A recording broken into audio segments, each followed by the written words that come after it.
Previously Hinata sat on the ground taking deep breaths and trying to fight off unconsciousness when she saw a blonde blur. She smiled knowing very well who that blur was. It was her knight in shining armor. Well, not shining per se, but it was close enough. Naruto-kun, Hinata said, closing her eyes and embracing unconsciousness. Now Naruto almost stumbled as he got to the medical stations. Even to his trained blue eyes the surroundings were nothing but a blur as he was racing towards the site of the explosion. The others tried their best to catch to him, but only the dragons and me could keep up with him, and even then they were strained to do so. Naruto arrived at the medical stations and saw nothing but fire. The medical tents were decimated and only a large crater and fire could be seen. Naruto's heart was racing as he scanned his surroundings trying to find Hinata. Naruto knew she was here and most likely got caught in the blast. Hinata, Naruto yelled but got no reply. He looked around trying to find any sign of life. Kit Kurama called out from inside his mind, "I can sense her, a few meters to the east. She's not alone," Kurama said, and Naruto disappeared again. Naruto arrived at the location Kurama had said and found Hinata leaning against a rock. She was unconscious, that Naruto could see from far away. In a flash Naruto was by her side and just in time to block an array of shurikens that were coming for her. Naruto blocked all of the shuriken and looked towards they came from, only to notice a shinobi shunshin away. It was only a glimpse, but Naruto could see that she was female and she was that medic. Now, he had saved from when he infiltrated the strongholds. Naruto took Hinata in his arms and gently laid her on the ground. Naruto bent down, placing his head on her chest to sigh in relief when he heard a strong heartbeat. His eyes were flashing red with black slits as he unintentionally pulled Kurama's POW. He was pissed alright. In a flash of hand seals in a poof of smoke, Kagura was on the human realm. "You summoned Naruto?" Kagura asked but didn't wait for a reply when he saw the devastation around her and Naruto's mate on the ground. Kagura's tails immediately started glowing and scanning Hinata's body.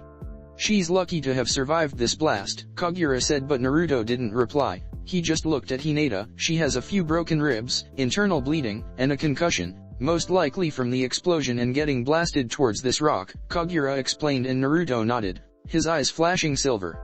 "Naraka path," Naruto said, and the King of Hell appeared just a few inches away from him. The King of Hell's mouth glowed green as he sent a small beam of energy into Hinata's body. It only took a few seconds. Hinata's breathing stabilized and her scorched skin disappeared to her normal flawless skin. Naruto smiled as he noticed that she looked better and peaceful in her sleep. Then he remembered what happened here. His anger was rising as he quickly knew that happened here. Yagura had sent some of his shinobi to take out the medical camps was a low move, but this was war, where any opportunity is to be taken. Yagura had destroyed the medical tents. Tents filled with sick and weak people, filled with doctors and nurses who had nothing to do with this war and only wanted to help save the few they could. People who had dedicated their lives into helping other people didn't deserve such fate. The place where the love of his life was working. He hurt his mate and he was going to pay for everything he had done. Naruto was thinking on these lines as he was finishing restoring Hinata's body when the rest of the dragons, Mei, Kojuro, and Ao arrived. Mei looked sadly at the devastation and shook her head at the lengths Yagura would go to win this war. He would target a hospital filled with sick people only to get an edge on this pathetic and pointless war. "Those who prey on the weak and helpless have no place in this world," Naruto said, and Mei took a step back when she heard the tone and felt the malice behind his voice. She looked at him and noticed the purple dragon unconscious on the ground. Th mask was gone and was replaced with the beautiful face of Hyuga Hinata. Even Mei had to admit she was a goddess in human form. Mei smiled at the fondness and love that Naruto had of her but quickly forgot that when she felt his anger. "That can't be good, Red," Kushina thought, looking at her son with worry. That deep and cold voice made her shiver as if a ghost had just walked by. "Those ants dared to try and kill my Hinata," Naruto said darkly, and all of the dragons were looking at him with weary faces. Naruto was always a easygoing guy, friendly and highly protective of everyone he cared about. Naruto tended to avoid confrontations when he could. Although there was one golden rule: don't hurt anyone he cares for, much less Hinata. The dragons knew they had no chance of defeating Naruto, much less when he was pissed and fighting for real. "I'll slaughter them," Naruto roared in absolute rage with his chakra levels rapidly escalating. Mei looked alarmed and scared as she never saw Naruto in such state. She never saw him pissed and angry, and, judging by the levels of his chakra output, he was beyond pissed. She was sweating and Naruto wasn't even mad at her. "Naruto, calm down, Yellow," Minato said, trying to calm his son down. Minato flinched and took a step back when Naruto turned and faced him, locking eyes with him. His main Jakyo Sharingan was glowing and the aura he was releasing was so power and strong that the ground was cracking from the pressure. "They dared to hurt my mate," Naruto said, chuckling to himself. Ao was gulping and taking a few steps away from that monster. Kojuro was shaking like a wild leaf. "I will show them my power, the power of Senju Naruto. I'm going to show them what happens when you anger a god," Naruto said in dark voice, and in a flash of yellow he was gone. It took them all a few minutes to recover from what happened. "What the hell happened to him?" Mei asked, gulping as her breathing returned to normal. She was drop dead scared of Naruto right about now. She never knew he could be so cold and intimidating. "Everyone has darkness, and that is what happens when you hurt Hinata," Red Kushina said as she bended over and picked up Hinata in her arms. Kushina was no medic, but even she could see that Hinata was back to perfect health. "He got so angry. I've never seen something like that," Mei said, shivering. "Naruto is highly protective of his girlfriend," Yellow stated. "Don't you think that's a bit excessive?" "He managed to heal her back to full health," Mei explained, confused. Naruto's reaction was excessive. "I understand why you would say something like that, and before I explain let me ask you something," Red Kushina began. "What do you know of Senju Naruto? What do you think he is?" Red asked to Mei, who got into a thinking position. "Senju Naruto, S-rank shinobi of Konoha, grandson of the Godame Hokage, Senju Tsunade, and the head of the Senju clan," Mei explained, and Kushina nodded, seeing that was the information contained in the bingo book. "How do you think his life was growing up in the Leaf was?" Red asked, and Mei was startled by such question but answered nonetheless. "Like any other heir to a clan, I suppose. He was most likely treated like a king or royalty, even more for him being the heir of the Senju clan, one of the founding clans of Konoha and said to be the strongest of all," Mei explained, and Kushina gave a hollow chuckle. "What if I told you that until 3 years ago Naruto was known as the Demon Brat?" Kushina stated, and Mei's eyes widened since she understood that reference. Naruto's parents died a few minutes just after he was born. The Yondaime gave his life seal the Kyuubi in him, making him a Jinhiriki. His life growing up was a nightmare and a hell. An orphan kid who was an outcast by the villagers. He was beaten and chased by them for being a demon, Kushina stated in a sad voice. He was a lonely boy without any friends, mistreated by the whole village, expelled from the orphanage when he was only 4 years old. Forced to live in the wild for months until the Sandaime found him and gave him a house. But the house did nothing to appease his lonely heart, Kushina said, almost sobbing, until Yellow placed an hand over her shoulder to give her some comfort. "How is he even sane?" Mei asked in a low voice. She never knew that there was such past behind the cheerful attitude of Naruto. "That is where Hyuga Hinata comes in," Kushina started in a livelier voice. "She comes from the Hyuga clan, where her father deemed her too weak to be the heiress of such honored clan. She was disowned and expelled from the clan by her own father when she had only 8 years. She, like Naruto, was thrown away like garbage and forced to live on the streets," Kushina said. "Luckily for both of them, they found each other," Red said, smiling. "They lived on the same roof ever since then. They lived and trained to prove to others and each other that they aren't weak or demons. Eventually love grew between them. Hinata was and is the anchor for Naruto. I fear to what lengths Naruto would go if something ever happened to her," Kushina said as Mei took him in a new light. "So do you understand why Naruto's reaction was this extreme? From the moment he was born he had nothing. He finally gained something and he would die to protect it," Kushina explained, and Mei nodded knowingly. "I've never experienced anything like that, so I can only imagine," Mei stated until she remembered what Naruto had said. "We have to stop him. He's going after Yagura, isn't he?"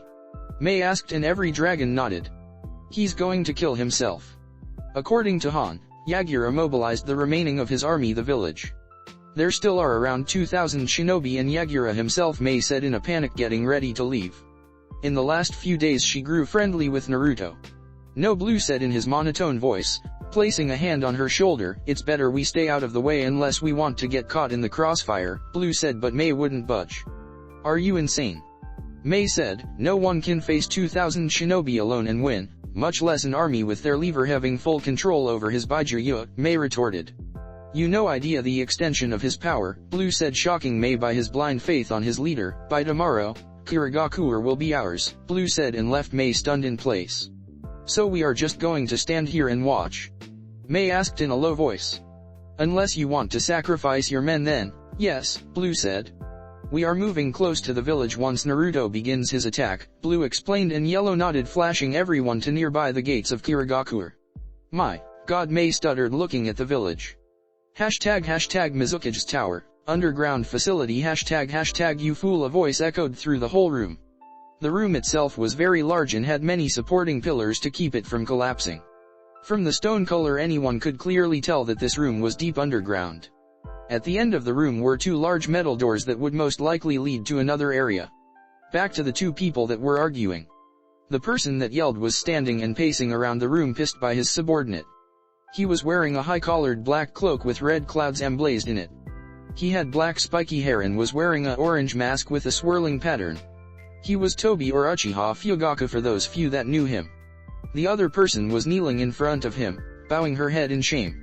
She had long dark black hair that reached her waist with a small bang coming down her forehead and touching her nose. She was wearing black long-sleeved gloves that reached her elbows. She had a light black, high-collared jacket with mesh shirt underneath and black shorts. She was now Uchiha and was kneeling after a failed mission. /N, check profile for now's image. It was surprisingly hard to find a decent female Uchi. You were told not to reveal yourself and yet you did, Tobi yelled, making now cringe from the sound. And for what? Tobi rhetorically asked. So you could show the world that there is one more Uchiha alive and nearly getting killed in the process, Tobi roared. Flashback, Dai now yelled and Hinata crouched on the ground and started spinning. All of the explosive tags started sizzling, getting ready to detonate. Now saw Hinata crouching, knowing very well that she was trying to pull a chitin to survive the blast. Now closed her eyes and relaxed. The moment she heard one of the tags go off, she focused and channeled chakra into her left eye. She opened her left eyes and it proudly displayed her Sharingan glowing in all its power. So the outcome comes to this, is Nagi, now whispered as her Sharingan glowed and the medical tents exploded in flames. Now shimmered out of existence only to reappear a few yards away, crouching on the ground, taking deep breaths. She had sacrificed her left eye to survive the blast and, while her body was new once again, her chakra reserves were almost depleted. There she is now, said, chuckling to herself as she found Hinata fighting off unconsciousness near a rock. Now picked up the remaining shurikens she had and hurled them towards the defenseless Hinata. Now smiled as the Kunows made their way toward Hinata only to be blocked by Naruto. Damn it now, said, and focused her chakra shining away. Now had barely came out on top of that fight and had to sacrifice a eye to survive. She could never take on Naruto at this point. End flashback. My deepest apologies, Tobi, now said, but a glare from Tobi set her straight. I mean, Fugaku-sama, now quickly corrected herself not to disrespect her leader. It was a simple demolition mission which requires stealth and finesse to achieve the goal. Clearly I chose the wrong person to do it.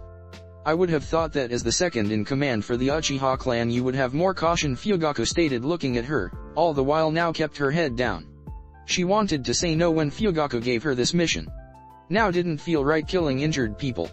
Now was a warrior of the Uchiha clan and she felt that every life she took it had to be in combat with her winning, but she was an Uchiha and her loyal was to her leader. And now look at you, you blew the mission so you could fight a Hyuga, Fugaku said, shaking his head, and you lost. The only reason you would have won was because she got injured in the explosion and you sacrificed an eye, Fugaku said, sighing. How was I supposed to know that I was fighting Hyuga Hinata and once the fight started I couldn't leave her alive, now replied, looking at Fugaku. Her right eye was the normal black but her left one was completely different. It was now a hollowed WH, meaning it was a dead, blind eye. A sacrifice for using the Uchiha's kinjutsu and changing reality. And look how good that went, Fugaku sarcastically replied. You lost an eye and yet, the Hyuga still lives, Fugaku countered and now bit her lip. With your sister dead, you possess the only eternal in the whole clan as only a few others have the main Jakua, Fugaku said and now looked down sadly. The funny thing about an Uchiha is that they can't live without their eyes. If you remove them, the Uchiha dies shortly. And that happened to Nao's sister, as Nao's eyes didn't accept her sister. When they found out it was too late. You know that you can have Nagato heal me with his Rinnegan, Nao tried to counter but Fugaku was adamant in making sure she understood her mistake. Nagato is dying. The Rinnegan is too powerful for his body. Every time he uses it, his body grows weaker and weaker. He won't last much longer, Fugaku sadly said. The Rinnegan isn't some ordinary jujutsu. Even with the Uzumaki vitality, those eye are too powerful for him to wield, Fugaku stated, releasing a deep breath. There isn't many people who could even think of wielding such jujutsu without any drawbacks. Only someone who has both Uchiha and Senju blood can wield it to their full power, Fugaku explained. If you placed those eyes on any Uchiha, they would die the moment they used them. Due to their bodies, the Senju and Uzumaki can wield them, but that is only partially and temporarily, until their body succumbs. And there aren't that many Senjus left around. Fugaku said and now sighed. You could use them without any drawbacks, as Madara-sama gave you Senju DNA to strengthen your body, now stated, getting a tick mark from Fugaku. Nagato still has plenty of uses. I'll have him restore your eyesight. The Akatsuki is beginning to make their move and soon the Uchiha clan will rule the world, Fugaku stated, and now got up to leave when a new figure entered the room. The figure wore dark blue pants with a blue cloth hanging from halfway up his stomach to his knees. He also wore black arm guards that covered his forearms and stretched up to reach his upper biceps. He also wore a purple rope belt around his waist tied in a bow, in which he carries his sword. He was Uchiha Sasuke. So Hinata kicked your ass, Sasuke mockingly said with his Sharingan glowing. HN now replied, walking past him but not without giving her reply. If I remember correctly, you lost to the dead last of the academy several times, now retorted, smirking while Sasuke scowled.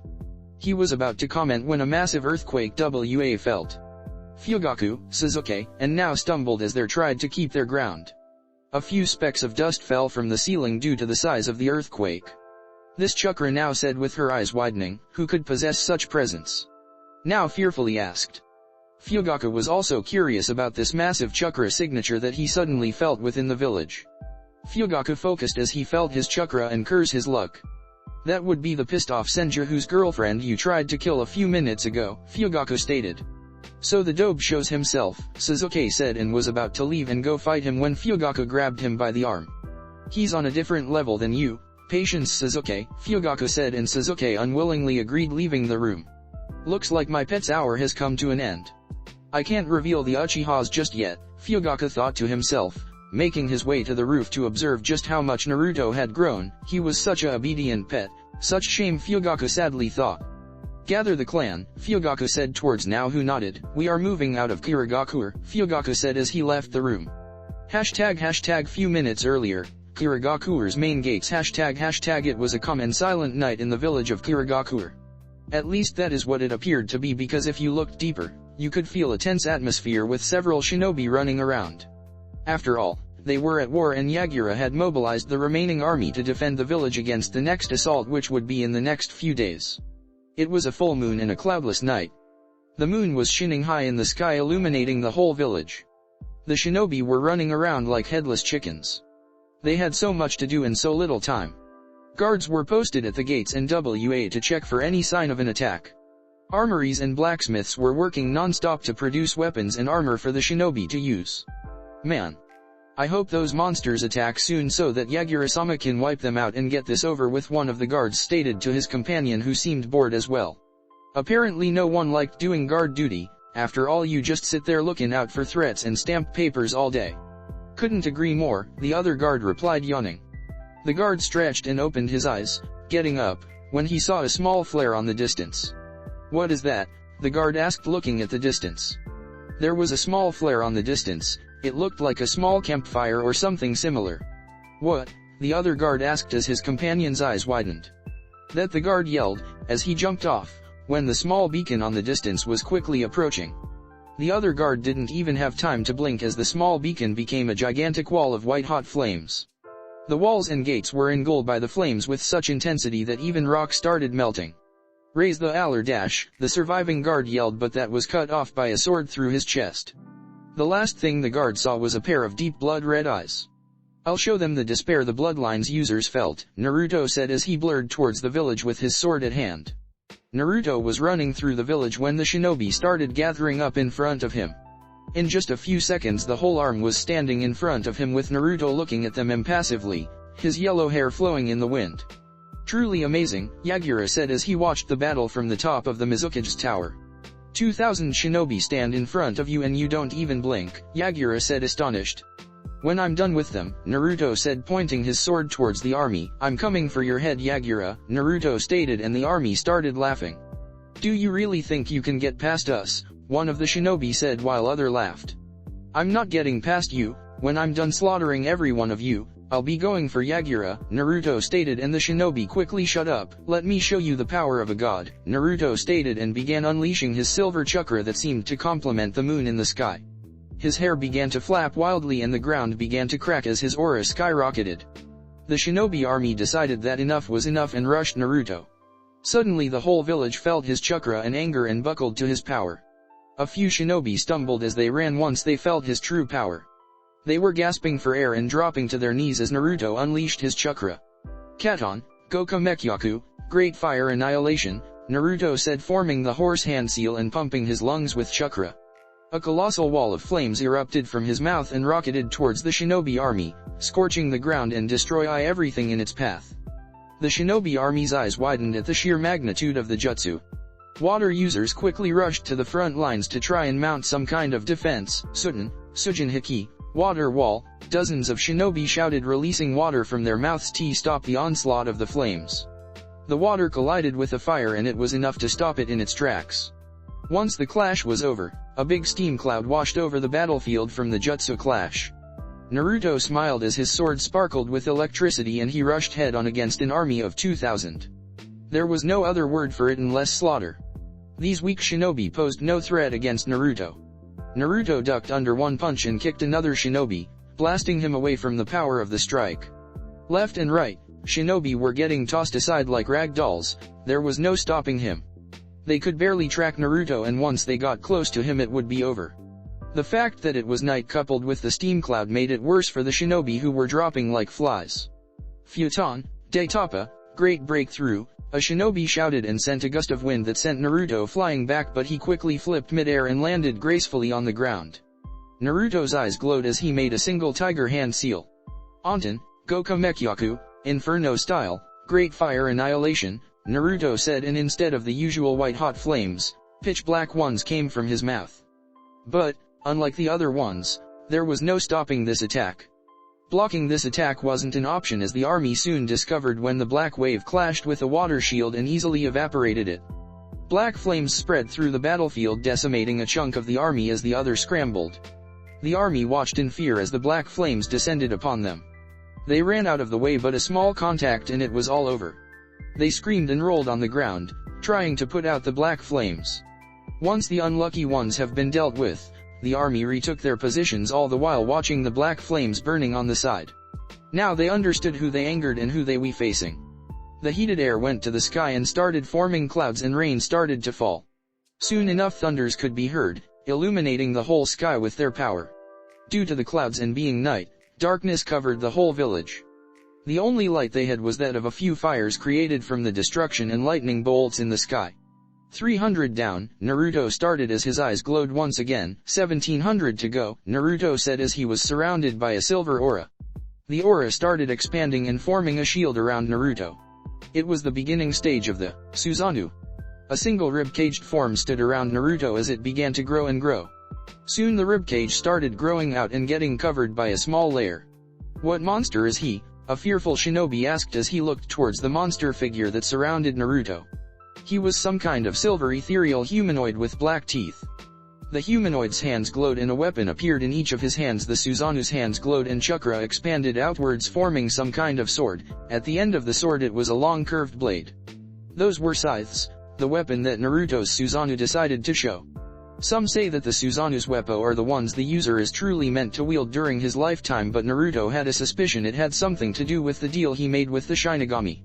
After all, if Naruto wanted, any enemy slain by those swords would be sealed in the death go stomach for all eternity.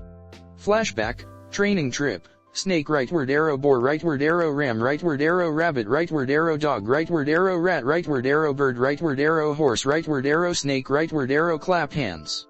Shiki Fujin, Reaper death seal, Naruto said as the air suddenly became colder. Jiraiya, Hinata, and Gaara shivered when they felt the Shinigami's presence shim behind Naruto. Behind Naruto a white spectral image formed almost instantly. The figure had purple-colored skin with large white robes.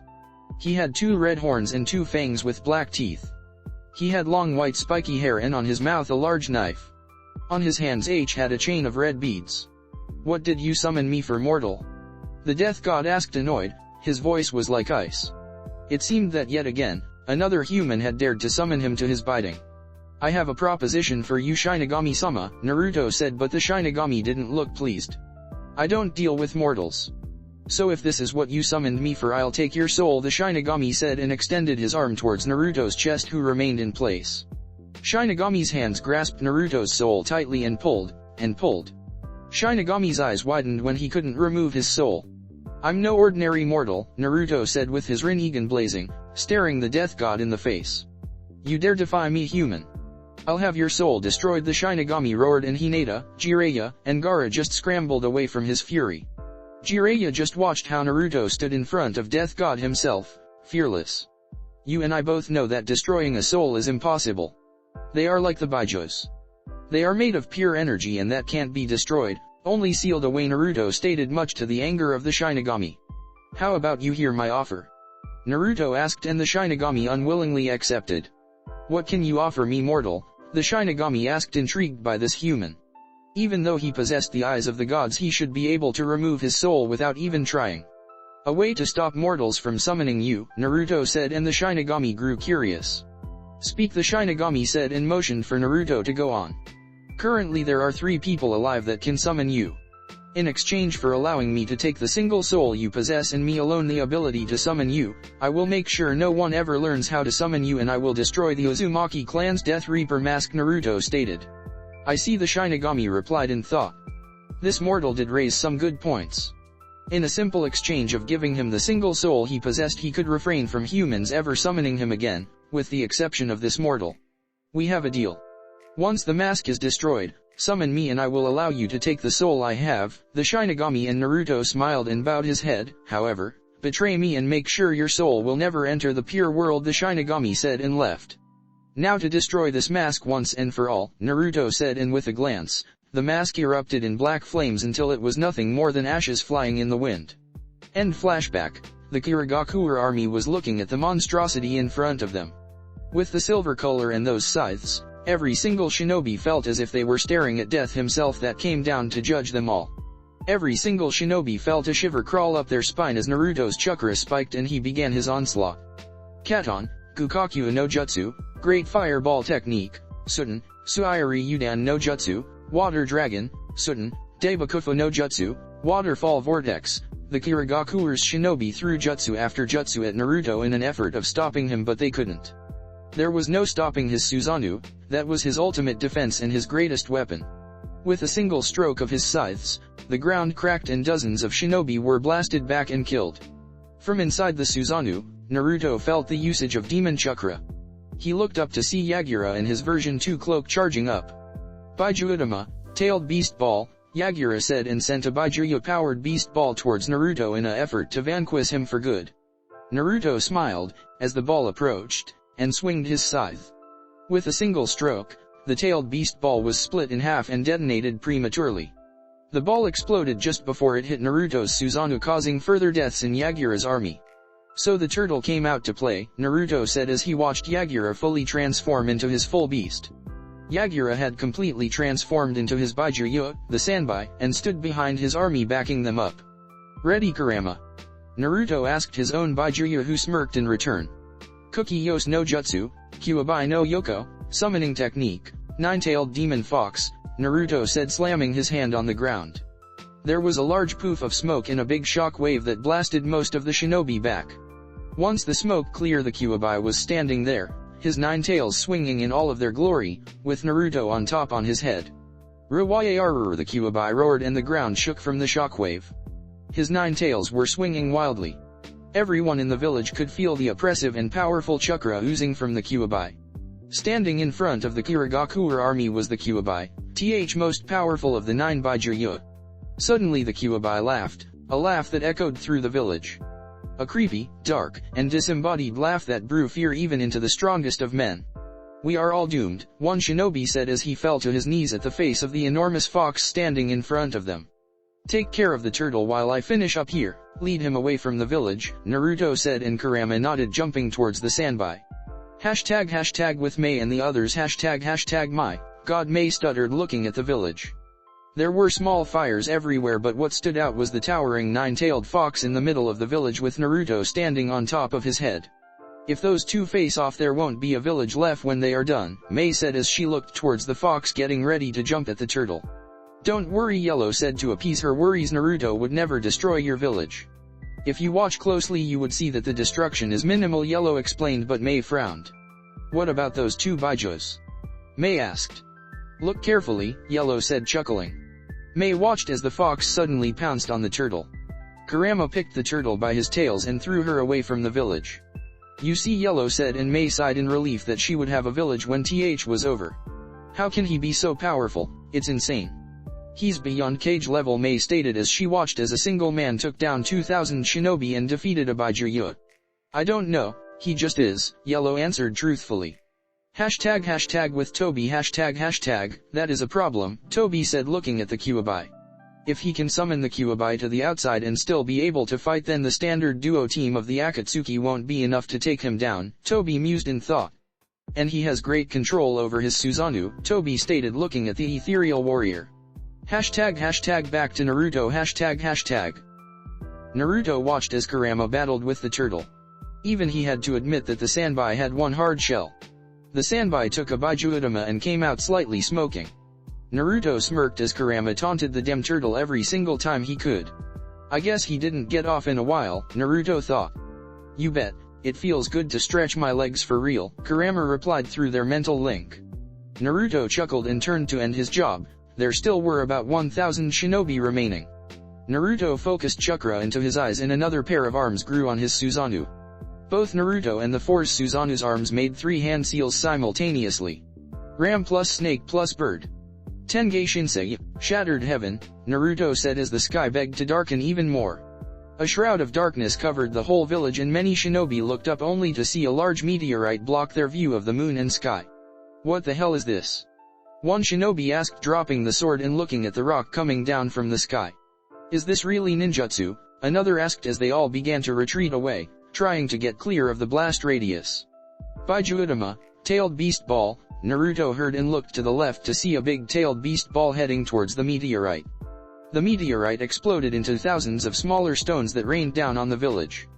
You are a fool, Yagura, Naruto said before flashing through hand seals. Meteorite shower, Naruto said as he unleashed multiple fireballs that crashed into the falling stones. The stones became covered in flames as they lit the sky in what could only be described an inferno. These big balls of flames were crashing everywhere. The shinobi used water jutsu and rose earth shields but to no avail. And to finish, Naruto said as he dropped his Susanoo and his eyes shifted to his Rinnegan. Naruto suddenly started levitating and flying high into the air. Naruto dodged a few meteorites that had yet to crash and rose high up air, almost touching the clouds. The sky sparkled as the thunders seemed to intensify, but Naruto seemed unaffected even though he was in the midst of it. Naruto's body sparkled with electricity and the thunders merged together to form a new big blue dragon. Naruto's whole body was covered in blue lightning as the dragon exited the clouds and circled Naruto. With a single movement of hand, the dragon stopped and Naruto dropped down on his head, still high in sky. Raiden, Raijin no Ken, Fist of the Thunder God, 1, Naruto said and dragon roared. Naruto rode the dragon into the ground and, in flash of white and blue, it exploded with such force that the whole village shook. The ground was covered in blue dom of chakra sparkling. Even the Kyuubi and the Sanbi braced themselves so they didn't get blasted away with the shockwave. Once the smoke had cleared and the blue chakra disappeared, the only thing remaining in the middle of the crater was Naruto, completely fine and without a hair out of place. Naruto looked around and saw that the army was devastated. There were maybe 300 survivors here and there. That is what you get for attacking in numbers. Usually numbers mean victory, but not when the enemy can use large-scale jutsus and wipe them out in a fraction of second. Namikaze Minato had done the same during the Third World War, and now, Senju Naruto, had just started his own legend by decimating an army of 2,000. PP please, the shinobi said, backing away and stumbling to the ground, falling on his butt. No more, we ask to surrender, the shinobi said while the others did the same and bowed to Naruto in sign of defeat. Naruto didn't spare them a glance as he looked towards the Kyuubi and the Sanbi. There was only one target left, Yagura. Hashtag with Mei and the others hashtag it's over blue said while Mei, Ao, Kojuro, and her rebel army stared in shock. A single shinobi had decimated 2,000 trained shinobi in under a few minutes. Remind me to never piss him off, Ao muttered under his breath while Kojuro was on the ground drooling. Thank God we will be allied to the leaf, Mei thought with her eyes bulging out of her skull. He was truly a god. Just what kind monster did Namikaze Minato and Uzumaki Kushina had? To think he conquered a village without even truly using his Rinnegan, Green thought as he looked at the devastation. There weren't many bodies left as the Amaterasu flames, coupled with the last Raiden Jutsu, disintegrated everything. Send word to the army. We are occupying the village, Yellow said, and Mei nodded, ordering her army to take control of the village. Naruto had been careful to only use those devastating jutsus on the main clearing of village, leaving the buildings mostly intact. Naruto could feel life force inside, and those were probably civilians, and, while he was pissed, he wouldn't target civilians who had nothing to do with this. Hashtag with Toby. Hashtag Toby watched the outcome of the battle with a single bead of sweat rolling down his head. He should never allowed Naruto to grow this much, and now, he knew that he was going to be trouble. And a lot of it. And for someone who had a god under his belt, he felt a very human chill crawling up his spine. This won't end well, Toby thought as he warped away from the village and into his new hideout. Hashtag Naruto and Kyuubi vs Yagura and Sanbi. Hashtag Naruto arrived to see Kurama and Sanbi face off. Kurama was faster and more agile than the Sanbi. Though on the other hand, the Sanbi was built as a tank, made to last and endure any type of an attack. If the tailed beast ball she took head on a few minutes ago was anything to go by, her shell was very strong and sturdy. Yagura, is that you in there? Naruto asked as the giant turtle in front of him as he jumped on top of Kurama's head. You will pay for this, you insolent brat, a pissed Yagura replied. He had just lost the war. This kid in front of him had decimated his army and conquered his city. If he couldn't win this war, he would at least take the brat with him. The Sanbi charged forward and coiled herself. The Sanbi started spinning and rolling all over the battlefield. Kurama dodged to side to avoid getting hit head on and watched as the Sanbi changed paths and blurred towards him once again. Naruto sat down on the Kyuubi's head and started gathering natural energy while Kurama kept the Sanbi busy. A few minutes later, Naruto opened his eyes to show several red marks spread around his face. Naruto gained red pigment markings around and under his eyes, as well 2 concentric red circles in the middle of his forehead. His manjikyu was still the blood red but was glowing unnaturally. These were the markings of a sage. Naruto extended his right arm and chakra started gathering on the palm of his hand. A familiar swirl was heard as a raisnon was being born in his hand. The ball started taking a silvery color like his chakra and a deafening sound was starting to come out. Suddenly the raisnon expanded, forming 4 large points around the central sphere, taking the appearance of a Fuma Shuriken. Futon, Raisin Shuriken, Naruto said and hurled the new raisnon towards Yagura. The sphere sliced through the air and before Yagura could react, the raisnon hit the Sanbi right in the head. The Sanbi was pushed back and rose into the air. A towering dome, 50 feet in diameter, appeared around him as thousands of wind blades sliced through her shell like a hot knife through butter. When it was over, the Sanbi collapsed to the ground. Golden chains burst from the ground and ensnared the Sanbi's tails, paws, head and whole body, pinning her to the ground. The Sanbi squirmed under the chains, but it was no avail. Even Kurama had trouble with those chains. Rat, ox, dog, boar. Naruto went through the hand signs and clapped his hands together. He slammed his right hand on the ground and kanji started flowing out of it and going towards the Sanbi, forming a ring around him. 5-point demonic suppression seal, Naruto said, and the kanji started glowing. Yagura yelled in pain as his tenant's chakra was being forced back into the seal. This was the same seal Naruto had sued against the Ichibai during the Sand/Sound Invasion. This seal works like the 5-pronged seal but on a much larger scale. This seal suppresses the Baijuya's chakra, forcing it back into the seal. The Sanbi coiled itself in a large dome of water. In just a few seconds all the water disappeared and Yagura fell to the ground. Naruto jumped down from Kurama's head and approached Yagura, who was lying on the ground. Sudden, Suishao Urha, exploding water wave, Yagura shouted and Naruto's eyes widened when a gigantic water wave rose from the ground. Yagura was panting at the top of the wave as he commanded her to crash into Naruto.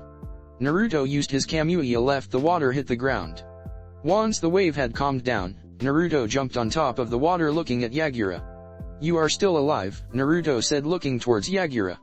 He was slightly bent over, taking deep breaths.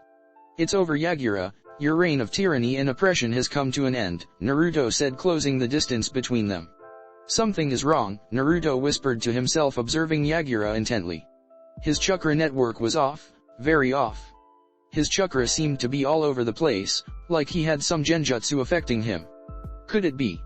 Naruto thought to himself as he approached Yagura and placed 2 fingers on his forehead. Kai, release, Naruto shouted as he infused some of his chakra into Yagura's network to disrupt and restart his chakra flow. Yagura blinked and noticed the blonde in front of him. Who are you? Yagura asked to Naruto, whose eyes widened. Oh shit, Naruto thought, since he was right. Suddenly his eyes became silver as his Rinnegan flared to life. Naruto placed a hand on top of his head.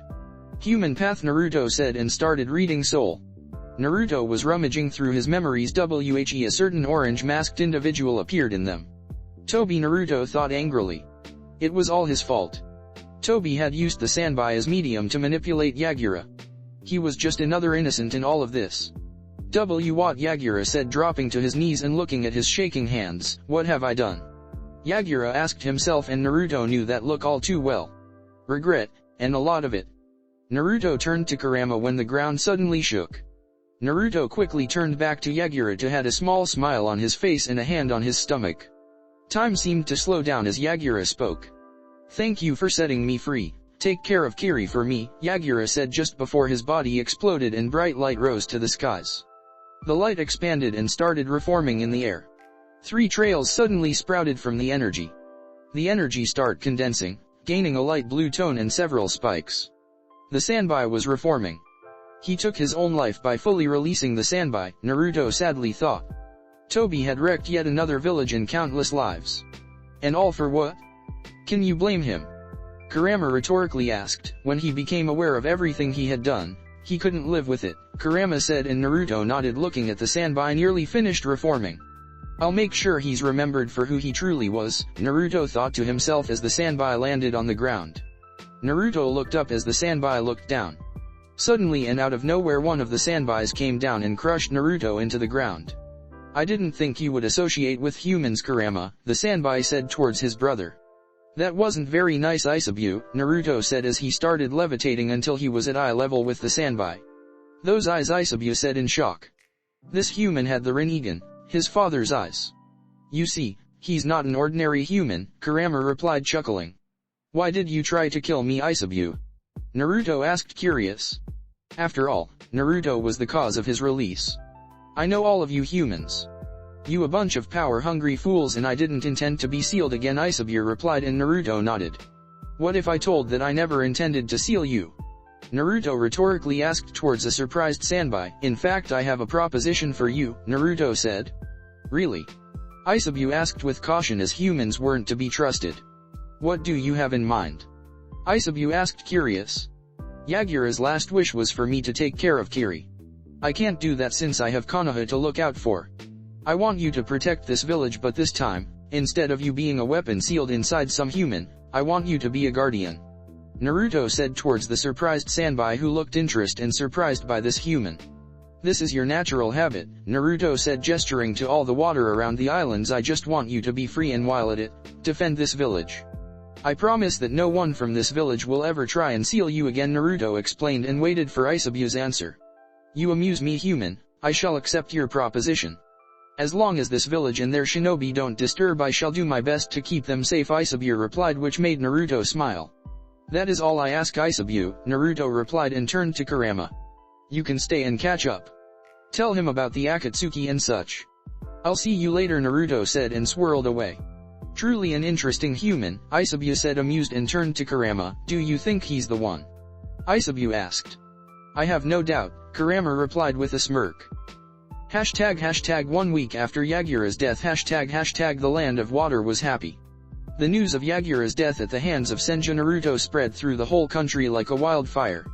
News that a single shinobi conquered the Mist Village and defeated their leader was the talk of the whole country. A single man had laid siege to the Mist Village and took down 2,000 shinobi and their leader, Yagura, Jinhiriki of the Sanbi, the three-tailed turtle. Stories of how Naruto rose into the sky and controlled the thunders, how he made large meteorites rain down from sky, how he created waves of black fire and summoned the Kyuubi himself to help.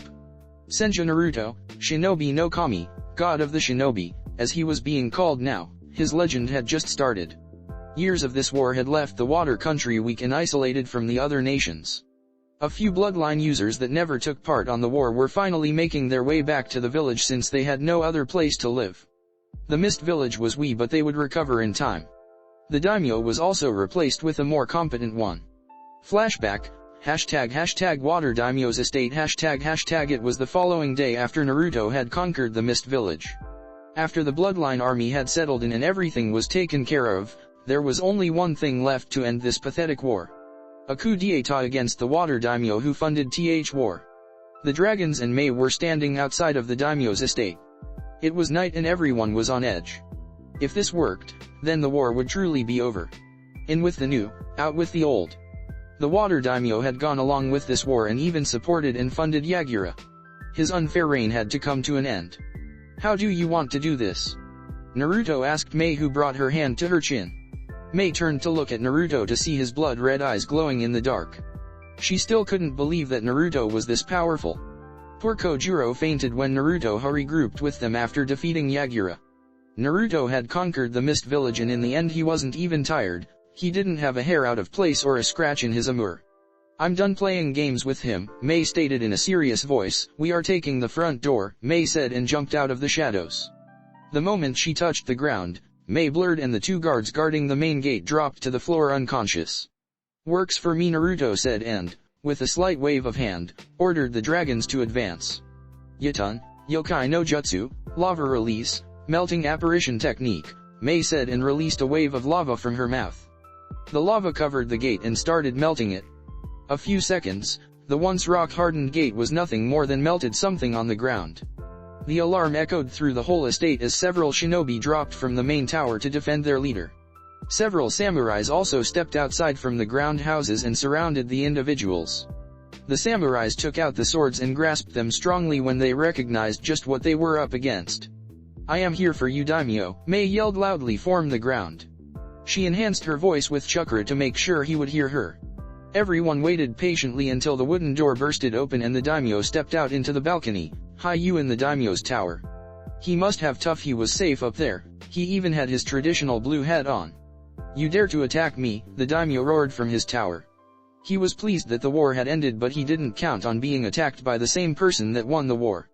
You have the nerve of saying that to us after what you have done, Mei hissed towards the daimyo. You supported and funded Yagura into this war, and for what? Mei asked, narrowing her eyes at the leader of her country. You are supposed to lead T country into betterment, not death, Mei stated, releasing killer intent. The Mizukage is in charge of his village, it's his job to ensure the safety of his village and country. If he says that we need to eliminate these bloodline scum, then so be it, the water daimyo sneered at Mei, who tightened her fist, almost drawing out blood. They were innocent people, Mei yelled. How could he say such thing? He was sheltered in this mansion. He had servants for everything. It were these so-called monsters that kept his country safe and stable. It were these monsters that fought for safety and betterment of this country. You ungrateful bastard, Mei roared and turned to the shinobi standing in front of her. Stand down, Mei ordered towards the shinobi. After all, they were mist shinobi and, as such, they were under her command and her command only. Not even the water daimyo had the authority to order shinobi around. That right belonged to the cage and the cage alone. They won't listen to you, you are not the Mizukage, the daimyo happily stated, and even if you were, they answer to me and me alone, the daimyo said. I am Mei Terumi, the fifth Mizukage, Mei stated loud and clear with enough authority in her voice to make sure she got her pointer across. I order you to stand down, Mei ordered. You will not, the daimyo ordered, and the shinobi found themselves in a pickle. Kill her, the daimyo ordered, and the shinobi and samurai were about to jump into action when another voice interrupted them. You are welcome to try, Naruto said in a stoic voice as he made his presence known, stepping out of the shadows.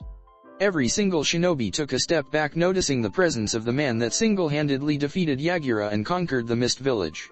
Every shinobi gulped. After all, standing in front of them was Senju Naruto, god of all shinobi. You, daimyo hissed towards Naruto, who simply raised an eyebrow at his tone. Naruto raised his head to face the daimyo within a bored tone. I've got a bone to pick with the fire daimyo. How dare he allow Konoha to interfere in another country's affairs, the daimyo said. The water daimyo yet seemed to realize in what situation he was in. The state of this country was pathetic. You allowed some deranged fool to start a war and you didn't have the balls to stand up to him, Naruto, making the water daimyo seethe while Mei chuckled at Naruto's boldness. You just hide behind these walls, you're safe haven, and you allowed innocent people to be slaughtered. This is why I dislike political leaders. You simply order the shinobi around, a cage leads them into battle. A true leader must be willing to die for his own men, Naruto stated with a neutral voice, crossing his arms over his chest. Enough, the water daimyo said. Kill them all, the daimyo ordered, extending his arm and pointing towards Naruto. Naruto didn't even open his eyes for a few seconds, and when he did, the view didn't exactly surprise him. Every single shinobi and samurai was rooted in place. I said, kill them, the daimyo roared, but the shinobi didn't move. Maybe they were scared of facing both Mei and Naruto, or maybe they were having second thoughts about everything they learned here. Drop your weapons and let us finish this, Mei said. A few shinobi recoiled from her request. They shared looks between each other until they dropped their kunais and swords. Once they were disarmed, they dropped to their knees. Cowards, the daimyo yelled towards his forces. No, daimyo-sama, Mei said in a sweet voice, maybe too sweet. They are warriors, and my alone, Mei said, and made her way towards the door while the shinobi and samurai did nothing to stop her. The dragons and Naruto secured the perimeter and made sure that the daimyo would not escape. With a final scream from the daimyo, the war was truly over. End flashback. Once the daimyo had been dealt with, a new worthy replacement was found and everything started calming down. The new daimyo started working on getting new trading agreements with other nations, trying to bring Kiri from this dark hole that it lived for so many years. The Mist Village was bursting with activity. The damage from Naruto's siege had been minimal and, as such, the buildings only needed minimal repairs here and there. There was a different ambient around Kiri. Where once people lived oppressed and scared of their tyrannical leader, now they were smiling and laughing. It was an unnaturally sunny day in Kiri. Maybe it was the outcome of Naruto using his new and improved lighting jutsu by drawing energy straight from the atmosphere. Naruto was walking down the village with his beautiful girlfriend on his arm. The armor was long gone and was replaced by civilian clothes. Naruto was wearing black pants and a dark blue shirt. Over that he was wearing a red trench coat with black flames on the bottom. On the back of his trench coat, the Senju clan symbol was proudly displayed in black color as well. Looking at his side, couldn't but gawp at what Hinata had picked. She was wearing what she had called a gala dress or something. It was all confusing to Naruto, but he didn't seem to complain much. It was dark blue long dress that showed a little bit of her cleavage. Her dark blue hair flowing in the wind. They were walking towards the Mizukage Tower, where there was a small party, if you could call it that, to celebrate the end of the war and the election of Mei Terumi as the new Mizukage. The choice of new leader had been swift and with overwhelming majority. Minus then 5% of the Mist Village disagreed of Mei Terumi being chosen as the new Mizukage. Naruto and Hinata smiled and replied at the people that greeted them on their walk. Naruto and his dragons had become somewhat famous over the duration of their stay. Kiri no Hakinin no Au, the 8 heroes of Kiri as they were being called. Mei tried her best to uncover what lied being the masks, but hit dead ends every time. At least she knew of Naruto and Hinata. Mei had made them honorary members of her village and said they were welcome to visit any time they wished. Both of them arrived at the Mizukage's tower to see a large red carpet on the ground. The other dragons were already there. It seemed a bit weird for the dragons to be wearing masks, but they had their identity to preserve. You took you sweet time to arrive, Mei said with her hands on her hips. After all, the dragons were the guests of honor on this small event. Sorry about that, Naruto replied, scratching the back of his head. Me and Hinata-chan took a little too much time getting ready, Naruto explained to Mei, who narrowed her eyes. Surely you didn't want us to show up in our battle armor? Naruto rhetorically asked, and Mei nodded, dragging them both inside. They ate and chatted happily as the afternoon got by. It was finally night and the moon was shining high up in the sky. It was a cloudless night, so Naruto had a pretty good view of the stars and moon from the top of Mizukage Tower. Naruto sighed as looked up at the starry sky. He was leaning on the metal fence, spinning a kunai on his hand. It's kind of funny that Naruto was wearing civilian clothes and yet, he still had a few weapons with him. So this is where you were, Naruto heard and turned around to see Hinata approaching. Why have you been hiding up here? Hinata asked as she joined Naruto by the metal fences, looking up at the sky. No reason, Naruto lied as he sighed and focused on the sky once again, just trying to clear my mind, Naruto explained, and that didn't fool Hinata. You have known each other and lived together for nearly 10 years. You really think you can hide something from me? Hinata rhetorically asked, making Naruto chuckle. I guess, Naruto replied and gathered his thoughts before answering. It's just, I don't know, I feel guilty for killing everyone, Naruto said, sighing and looking up. They were innocent people and even Yagura had nothing to do with this. It was Tobi all along. He used Isabu as a medium to control him, Naruto explained, and Hinata's eyes widened as she never knew.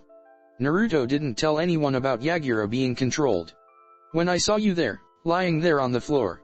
I don't know, I felt as if something inside of me snapped, Naruto said, and Hinata just heard him, holding his hand firmly.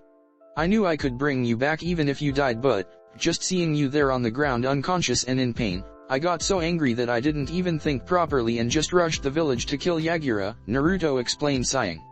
You went God Almighty on them, didn't you? Hinata softly asked, and Naruto nodded. You know me too well, Naruto said, giving a hollow chuckle. I guess Ataki is right after all, Naruto said, and got a confused look from Hinata and decided to explain. I knew Ataka from back before the massacre. I had the Sharingan, so sometimes watched the Uchiha's train so I could learn how to use my eyes. One time I heard him say this to his brother Sasuke. Being the best isn't all it's made out to be. When you're strong, you become arrogant and withdrawn. Even if what you sought after was your dream. Naruto said. He was right. I got so caught in my own power that I started comparing myself to gods. I may not have become arrogant, but it was only a matter of time, Naruto explained. This is why I know that you aren't a god, Naruto-kun, Hinata replied, and Naruto looked curiously towards her. A god doesn't feel remorse or guilt. To them we are nothing more than insects. We were created by them and they feel as if they own us. By owning us they can dispose of us as trash without a care in the world, Hinata explained, and Naruto listened intently. Feelings is what makes us human, and the fact that you feel guilty after what you have done is proof of that, Hinata explained. I suppose, Naruto replied. I have absolute control over life and death. To me it makes life seem like nothing, and yet I feel guilty over what I have done. Isn't it strange? Naruto rhetorically asked. I can take and give life as I wish, and yet, each time I take a life I feel empty inside, Naruto explained. That is the way of the shinobi, Hinata started. No matter how much we kid ourselves, we are weapons. We train and kill so that others don't. We kill so that our loved ones can live peacefully. We kill so that the people of Konoha can live in peace, Hina said, and Naruto looked at her. Hinata had really grown up from her old shy personality. Where she once pulled her strength from Naruto, now she has her own. Everything you have done has been for the betterment of Kiri. It was best to end this war quickly than to further the bloodshed. It is the duty of the shinobi to carry this burden. Hinata finished and locked eyes with Naruto, losing herself in his blue eye, and you don't have to feel empty or withdrawn. You have me, Hinata stated, and pulled Naruto for a soft kiss, under the gaze of the bright moon on the sky.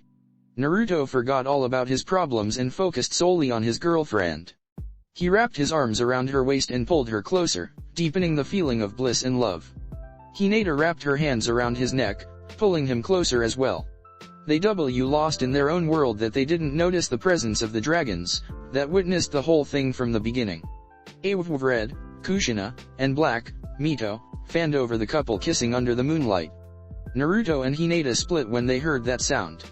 Thanks a lot for ruining the moment, Hinata cutely pouted, making everyone chuckle. Come on, let's go back.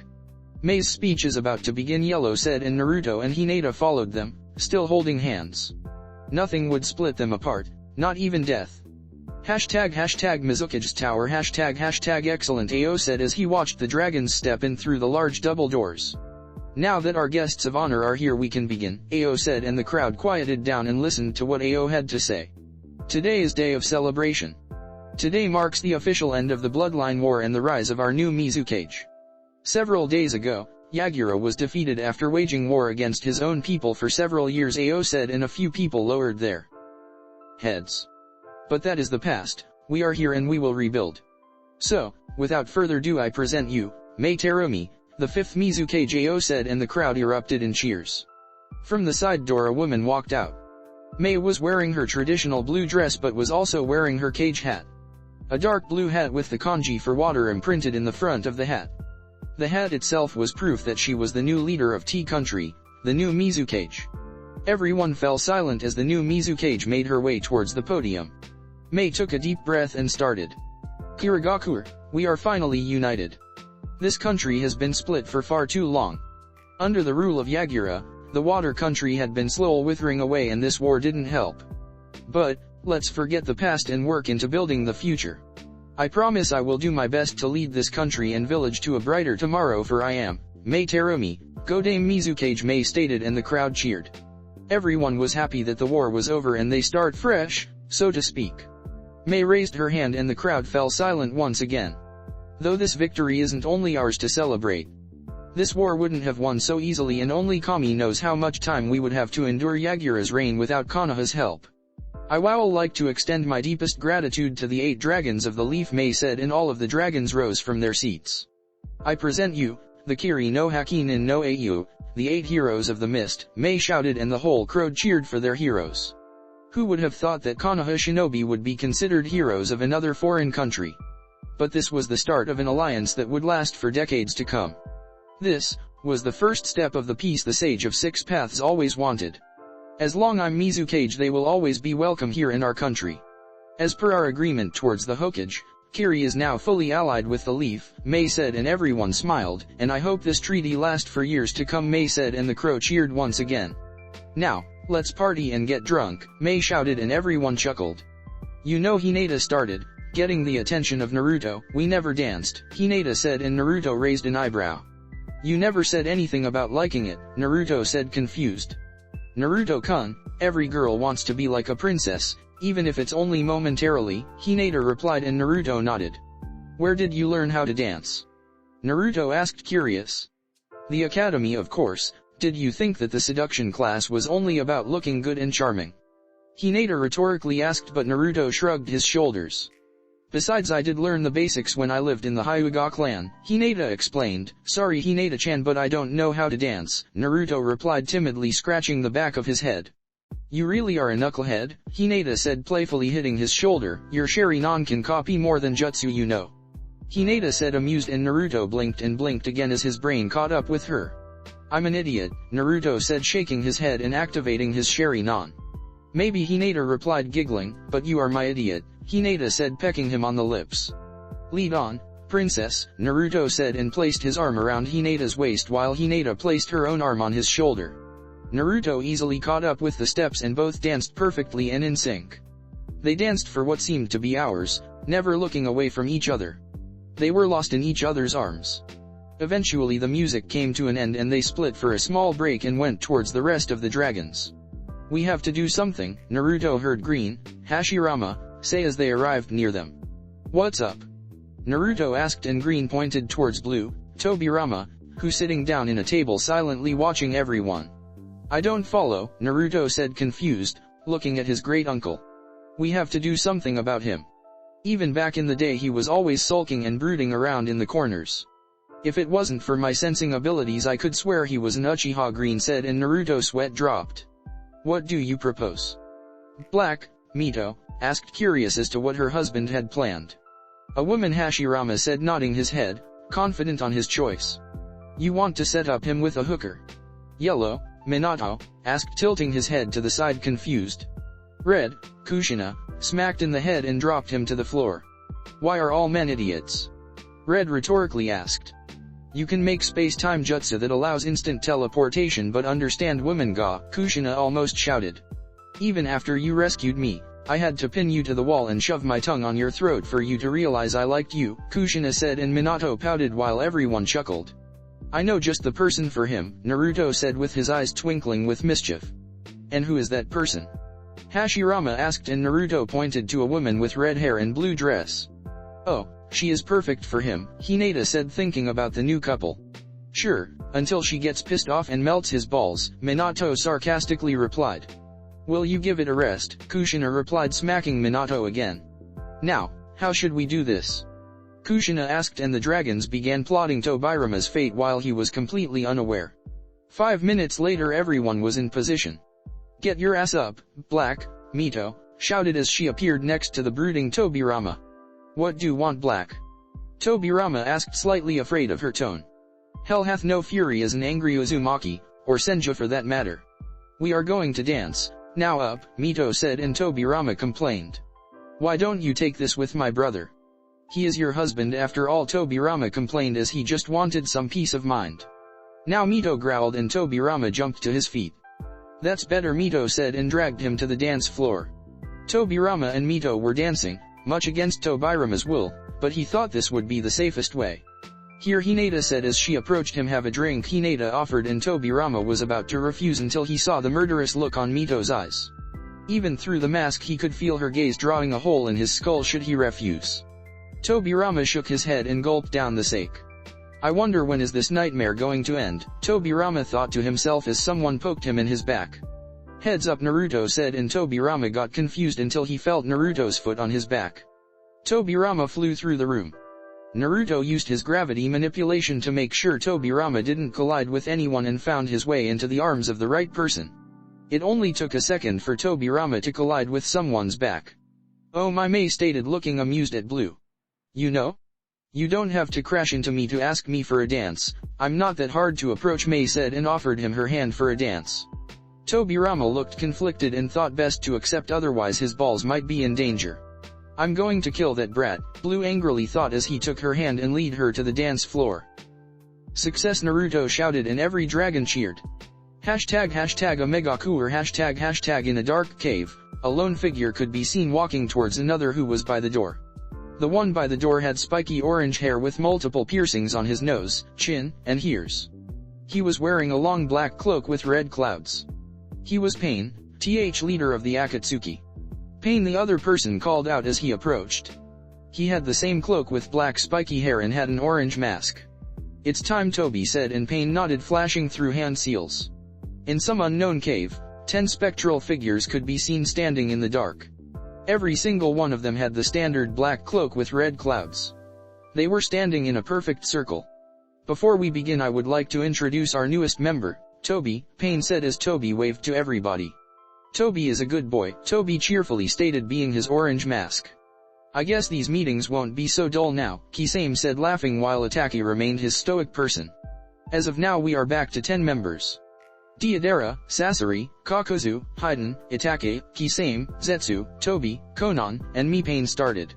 It's time we being our plans and started hunting down the Jinhurikis. As of now both the Ichibai, Nibi, Hakusabi, and the Kyuubi are out of our grasp, Pain said until he was interrupted. Why don't we simply bomb the villages and then take them, Deidara said, molding clay in his hands. You are a fool, Deidara, Kakuzu started. The Hakusabi has full control over his Baijuyu and he never leaves Kumigakure. Coupled that with his brother the Yondaime Raikage, and it would be impossible for us to take them, Kakuzu said, and Pain nodded, knowing that it was true. The same thing could be said of Konoha.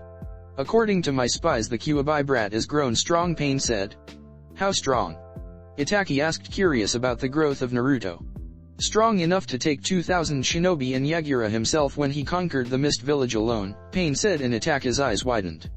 You mean to tell me that the Kyuubi brats stormed the Mist Village and defeated Yagura and his army? Kisame asked, not believing what he had heard. Yes, Pain simply replied. He's going to be a pain in the ass to capture, Kisame replied, laughing. The fact that the Kyuubi brat is now being called the Shinobi no Kami, god of the shinobi, and that he has a flee on sight order in the bingo book is proof of his strength. Besides that, he also has full control over his Baijuyu. Not only that, but he is always the presence of at least his girlfriend Hyuga Hinata, who is also considered a S-rank shinobi and not to be taken lightly, Pain explained. I'll say, that dem girl defeated my second in command, forcing her into using Izanagi, Toby thought to himself. Things weren't looking good. As of now, those 4 are out of our reach. In the meantime, Hidan, Kakuzu, head for Taki and capture Fu, the Jinhuriki of the Nanabi. Itake, Kisame, head for the Earth Country and scout for both the Yonbai and Gobi. Deidara, Sasori, go to the Wate country and scout for Yotakata, the Jinhuriki of the Rokubai, Pain ordered, and once he received acknowledges from everybody, he left. Back in AIM after the meeting was over. You know that only you can stand up to the Kyuubi brat, right? Toby asked towards Pain. I don't think he is as powerful as you say. But if necessary, I'll be the one to capture him, Pain replied and walked off. Your time is coming to an end, Nagato, Toby thought darkly and warped away. Hashtag May's bedroom. Dawn hashtag everything was dark and quiet in this bedroom. As the sun came up in the sky, a few beams managed to sneak through the blinds and awake May from her slumber. May groggily woke up and brought her hand to her face to block the light. "Oh, my head," May said, nursing her head and rising to a sitting position. Once she sat down on her bed, the sheets fell down to reveal her naked figure. May looked down and found it weird as she never slept naked, but, then again, she couldn't remember much from last night. May tried to rise but found herself stuck as the sheets wouldn't budge. She looked to her right to find someone else lying there asleep and, judging by his lack of clothes, he was also naked. "Oh God," May said to herself, covering up and shaking the man awake. Tobirama groggily opened his eyes and looked up to see the shocked face of May staring at him. "Oh God," May yelled when she saw Tobirama's face and his blue mask on the floor. I'm going to kill that brat," Tobirama thought to himself and wondered how he was going to walk away from this one with his balls intact. Hashtag Konoha gates hashtag it was a standard day for the eternal guards of Konoha's gates. There was a small breeze in the air and the sun was shining high in the sky. Poor Izumo and Katetsu were in their regular job. Katetsu was sleeping like always while Izumo was tilting back his chair looking up at the clear sky. Kukyukyuku Izumo heard and shifted his eyes from the sky and into the gates only to come face to face with the snake sun in himself. "Oh my, look at what we have here, Kukyukyuku," Orochimaru said, chuckling darkly and licking his lips with his freakish long tongue. Orochimaru, Izumo stuttered and proceeded to faint, smacking his head on the wooden desk. A small crack appeared as his forehead made contact with the wooden desk. "Too easy," Orochimaru said, poofing into smoke to reveal Naruto in his battle armor. "That wasn't even funny," Naruto pouted while Red Kushina grinned at him and Hinata just shook her head. "Alright team," Naruto called out, gathering the attention on the dragons. "Go home while I report with Hinata-chan. I have a few things to talk about with Baa-chan," Naruto said, and everyone blurred out of his sight. It was testament to their power as it only took a split second before every dragon was out of Naruto's field of vision. Then again, what would you expect from an S-rank shinobi? "Let's go, Hinata-chan," Naruto said, and both of them jumped high in the sky, taking the rooftops towards the Hokage Tower. Hashtag Hokage Tower hashtag yo Baa-chan, Naruto said, making a hello gesture with his right arm as he entered Tsunade's office. As Naruto entered the office, it came into view just how much paperwork there was. 3 Tsunades were working hard on the paperwork while, what Naruto guessed was the original, laid back on her chair with a cup of tea. "Working hard, I see," Naruto said, amused with the glare he was receiving from the clones. He gave a small chuckle when he heard the clones murmur something about a rebellion against their tyrannical leader. "A woman has to do what a woman has to do, I guess," Tsunade happily said, taking a sip of her drink. "Shut up and back to work," Tsunade yelled when she noticed the clones glaring at her. They flinched and got back to work, growling at their make. "So, welcome back," Tsunade said, welcoming Naruto and Hinata. "They have been gone a couple of weeks." She was pleased as to how good things were going. She had been hearing good news from the mist. "It's good to be back. Mist is too moist for my taste," Naruto said, sighing in relief, "and that mist is everywhere, and I mean everywhere," Naruto said while Tsunade's sweat dropped as his behavior. "I didn't mind that kind of weather," Hinata replied, bringing a finger to her chin. "Of course you didn't," Naruto replied, shaking his head. "In there you could pull water from the air as you pleased," Naruto explained, and Hinata happily nodded. "Enough of this pleasantries. Report," Tsunade ordered, and Naruto snapped from his child's play and into his formal stance. The mission was a complete success. "I'm pleased to say that the rebel side won the war, and with only 5% casualties since our arrival. Yagura, the Yondaime Mizukage, Jinhiraki of the Sanbi, was defeated and his tailed beast was set free," Naruto explained, and Tsunade raised an eyebrow. "Yes, the price they paid for our help was a promise to never seal the Sanbi into anyone," Naruto said, and got a small smile in his lips when he heard Kurama chuckle in his head. "And they went along with that?" Tsunade asked, dubious that they would agree with such terms. "Kind of. I made a deal with Isabia that if he guarded their village as guardian instead of a prisoner then he would be free," Naruto said, but Tsunade still wasn't convinced. It seemed that there was a chunk missing in his story. And the fact that Naruto-kun promised pain to anyone that hurt the Sanbi also helped. Hinata supplied, getting a glare from Naruto.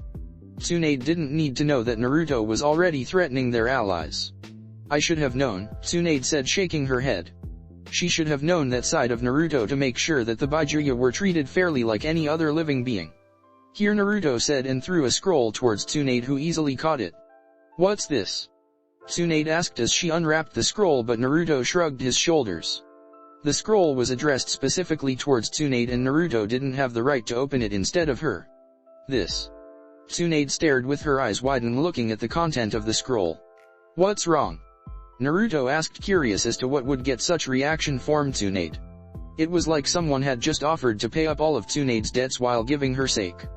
The Mist is willing to forge their special blades for us to use as a token of their appreciation for our help and to cement the alliance, Tsunade said, gobsmacked. The Mist was willing to forge their special swords for Konoha to use. The Mist had the best swords and all of them were special. Either being the Zabuza's Kyubikaribasho or Kisame's same Hada. Really? Naruto asked, surprised, and Tsunade slowly nodded. She chuckled and placed down the scroll. The future was looking good and she could have sworn she heard a squeal from Nico, Yojeo, up in the ceiling. But enough of this, any casualties? Tsunade asked, roaming through the paperwork. Yeah, about that, Naruto said, chuckling and scratching the back of his head. What happened? Tsunade said in a dangerous voice with her eyes blazing with fire. Even the clones stopped working and joined in the glare. I swear it was Green's, Hashirama, idea, Naruto quickly said, backing up and putting his hands up as a shield. Hashtag back in the mist, hashtag Tobirama picked up Mei by her waist and lifted her, pushing her against the wall. She wrapped her legs around his waist. Mei started running her hands through his hair as Tobirama hungrily kissed her neck. Mei tilted her head back in pleasure, allowing Tobirama better access to her soft skin. Tobirama walked forward and pushed her against her desk, knocking everything to the ground. So good, Mei moaned as Tobirama's hand started roaming through her body. Massaging her thighs, up her flat stomach, feeling her big and firm breasts. Feeling good, Mizuhime, water princess? Tobirama asked closely to her ear. Mei got shivers when she felt his warm breath down her ear and neck. I've got to thank that brat, Tobirama thought to himself, continuing his work. /n, and I leave the rest to your imagination. Hashtag back in Konoha, hashtag, so you hooked up Blue, Tobirama, with Mei? Tsunade asked and Naruto slowly nodded from behind Hinata, much to her amusement. Nice work, brat, Tsunade said, and Naruto was surprised by that but nonetheless sighed in relief. Naruto thought he would be in the receiving end of one of her punches when he and Hashirama decided to play matchmakers. Mei is a strong and independent woman. She will do him good, Tsunade said, and Naruto nodded. The only thing in real danger was Tobirama's balls, but Naruto could heal him should anything happen. And if things go well, we might have a wedding to further cement our alliance, Tsunade said, and Naruto nodded, knowing that it was very true. Can you send your Umbu out of the room? Naruto rhetorically asked. I need to talk to you in private, Naruto said, and Tsunade quickly caught up with the serious voice and did just that. With a small wave of hand and the Umbu left the room. Naruto placed a quick silence seal to that nothing got out. So what is it that you want? Tsunade asked cautiously and with a serious face. I need permission to talk with Sasuke, Naruto said, and Tsunade started sweating. Yeah, about that, Tsunade said, chuckling nervously. He kind of escaped the prison, Tsunade stated while her clones chuckled evilly at their owner's misfortune. How the fuck did he do that? Naruto blurted out. Language, Naruto-kun, Hinata said, scolding Naruto. I mean, I destroyed his chakra network. Not even you could have healed that kind of damage, so how the hell did he manage to escape? Naruto asked, and Tsunade sighed before explaining everything and showing him the surveillance tape that showed Tobi knocking the Umbu out and warping away with Sasuke. Got, Naruto shouted in frustration and releasing enough chakra to crack the ground. That damned Uchiha is everywhere. Just what the hell does he want? Naruto yelled. First he released the Kyuubi in Konoha, killing my mother and father in the process. Then he goes to the mist and starts a bloodline war. He what? Tsunade shouted, rising from her chair, but Naruto kept rambling on and promising a painful death to Tobi. Tobi was behind the scenes controlling Yagura. He was one that began the bloodline purge, although I don't know to what end, Hinata explained towards her sensei, who fell back to her chair. Who the hell is this Uchiha? How can someone so powerful st hidden from everyone? Especially to Konoha, that was the Uchiha's birthplace. Tsunade Bah-chan, Naruto said, breaking Tsunade's train of thought. I want access to Konoha's archives about the Uchiha clan and permission to exhume Uchiha now, Naruto said, and Tsunade raised an eyebrow. Why do you want that? Tsunade asked, and Naruto motioned Hinata to explain. I fought against an Uchiha back in the mist. She was a few years older than me and she had an eternal Mangekyo Sharingan Hinata explained and Tsunade's jaw dropped. Just what the hell was going on here? Uchihas were popping out everywhere. It's like they were copying each other. /n, the irony, are you sure? Tsunade asked and Hinata nodded. I want to confirm that she existed and to see if there is a body to begin with, Naruto explained and Tsunade nodded nursing her temples. She was having such a good day until Naruto arrived. Fine Tsunade agreed stamping a paper and giving it to Naruto so he had access to the archives. I'll set up the exhumation and perform the autopsy on the body, if there is one, Tsunade said. Alright Naruto cheered back to his old personality. To Ichiraku's ramen stand, Naruto yelled pumping his fists into the air and walking out the room with Hinata shaking her head at his behavior. Not so fast Tsunade called out from behind her desk and stopping Naruto on his tracks. Now that you are back from your mission I already have something planned for all of the dragons while you are on vacation, so to speak, Tsunade stated and Naruto stared at her. It seems that Tobirama will be busy in Kiri so that leaves the dragons one man down.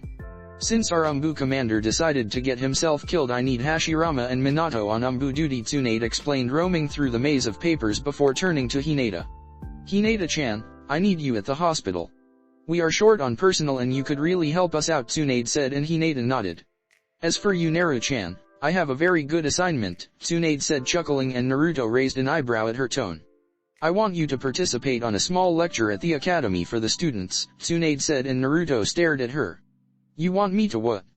Naruto asked confused as he didn't know exactly what to do. You want me to teach the brats or something? Naruto asked tilting his head to the side. Nothing like that. Konohamaru, you and Kakashi will be participating in a small lecture on the students. To tell them what the shinobi life is like from Genin to Chunin and finally Jounin. Tsunade explained and Naruto slowly nodded. Why me though? Naruto asked confused. There are plenty of Chunin around, Naruto stated. True, but you are the clan head of the Senju clan. Being a clan head does bring some obligations. Konohamaru is the third grandson and most likely one of the most promising and well-known Genins. The same could be said for you in the Chunin area and Kakashi is one of our best Jounins Tsunade explained and Naruto nodded. Might be fun Naruto said grinning. So when is this lecture I have to give? Naruto asked. I'll set it up and tell you later, Tsunade said and Naruto and Hinata left the room. Shizune Tsunade yelled from her desk. Moments later, Shizune walked inside prep and autopsy room. I want this done quietly understand? Tsunade asked and Shizune nodded. What are you looking at? Tsunade growled at her clones back to work she ordered and clones mumbled something before going to their daily work.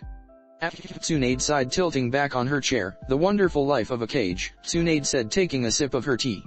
Hashtag Ichiraku's ramen stand hashtag Naruto and Hinata arrived in a swirl as Naruto used his Kamui to quickly arrive at his favorite stand. And he was surprised to see Red, Kushina, gobbling up bowls of ramen. She was eating bowl after bowl, and didn't even invite Naruto. Dear Lord Ichiraku said as she sped through the kitchen to keep up with the demand. It's like the Red Death is here once again, Ichiraku said and Naruto chuckled inwardly. Old man Naruto called out as he sat down with Hinata. You better speed up as I'm hungry, Naruto said and Ichiraku paled. Ayam, get in here, Ichiraku shouted to his daughter as he needed more hands on deck.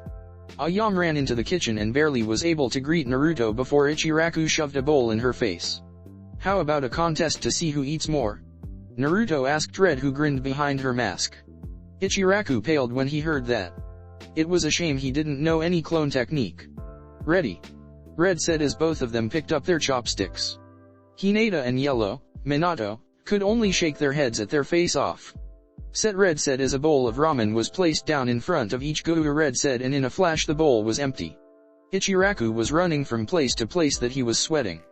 10 bowls down Naruto shouted as he managed to get a small lead ahead of Kushina. 10, another, Kushina shouted at Ichiraku who flinched and quickly placed another bowl down. 1 hour later. Victory Naruto shouted as he placed the final bowl down and looked towards Kushina who was passed out on her stool.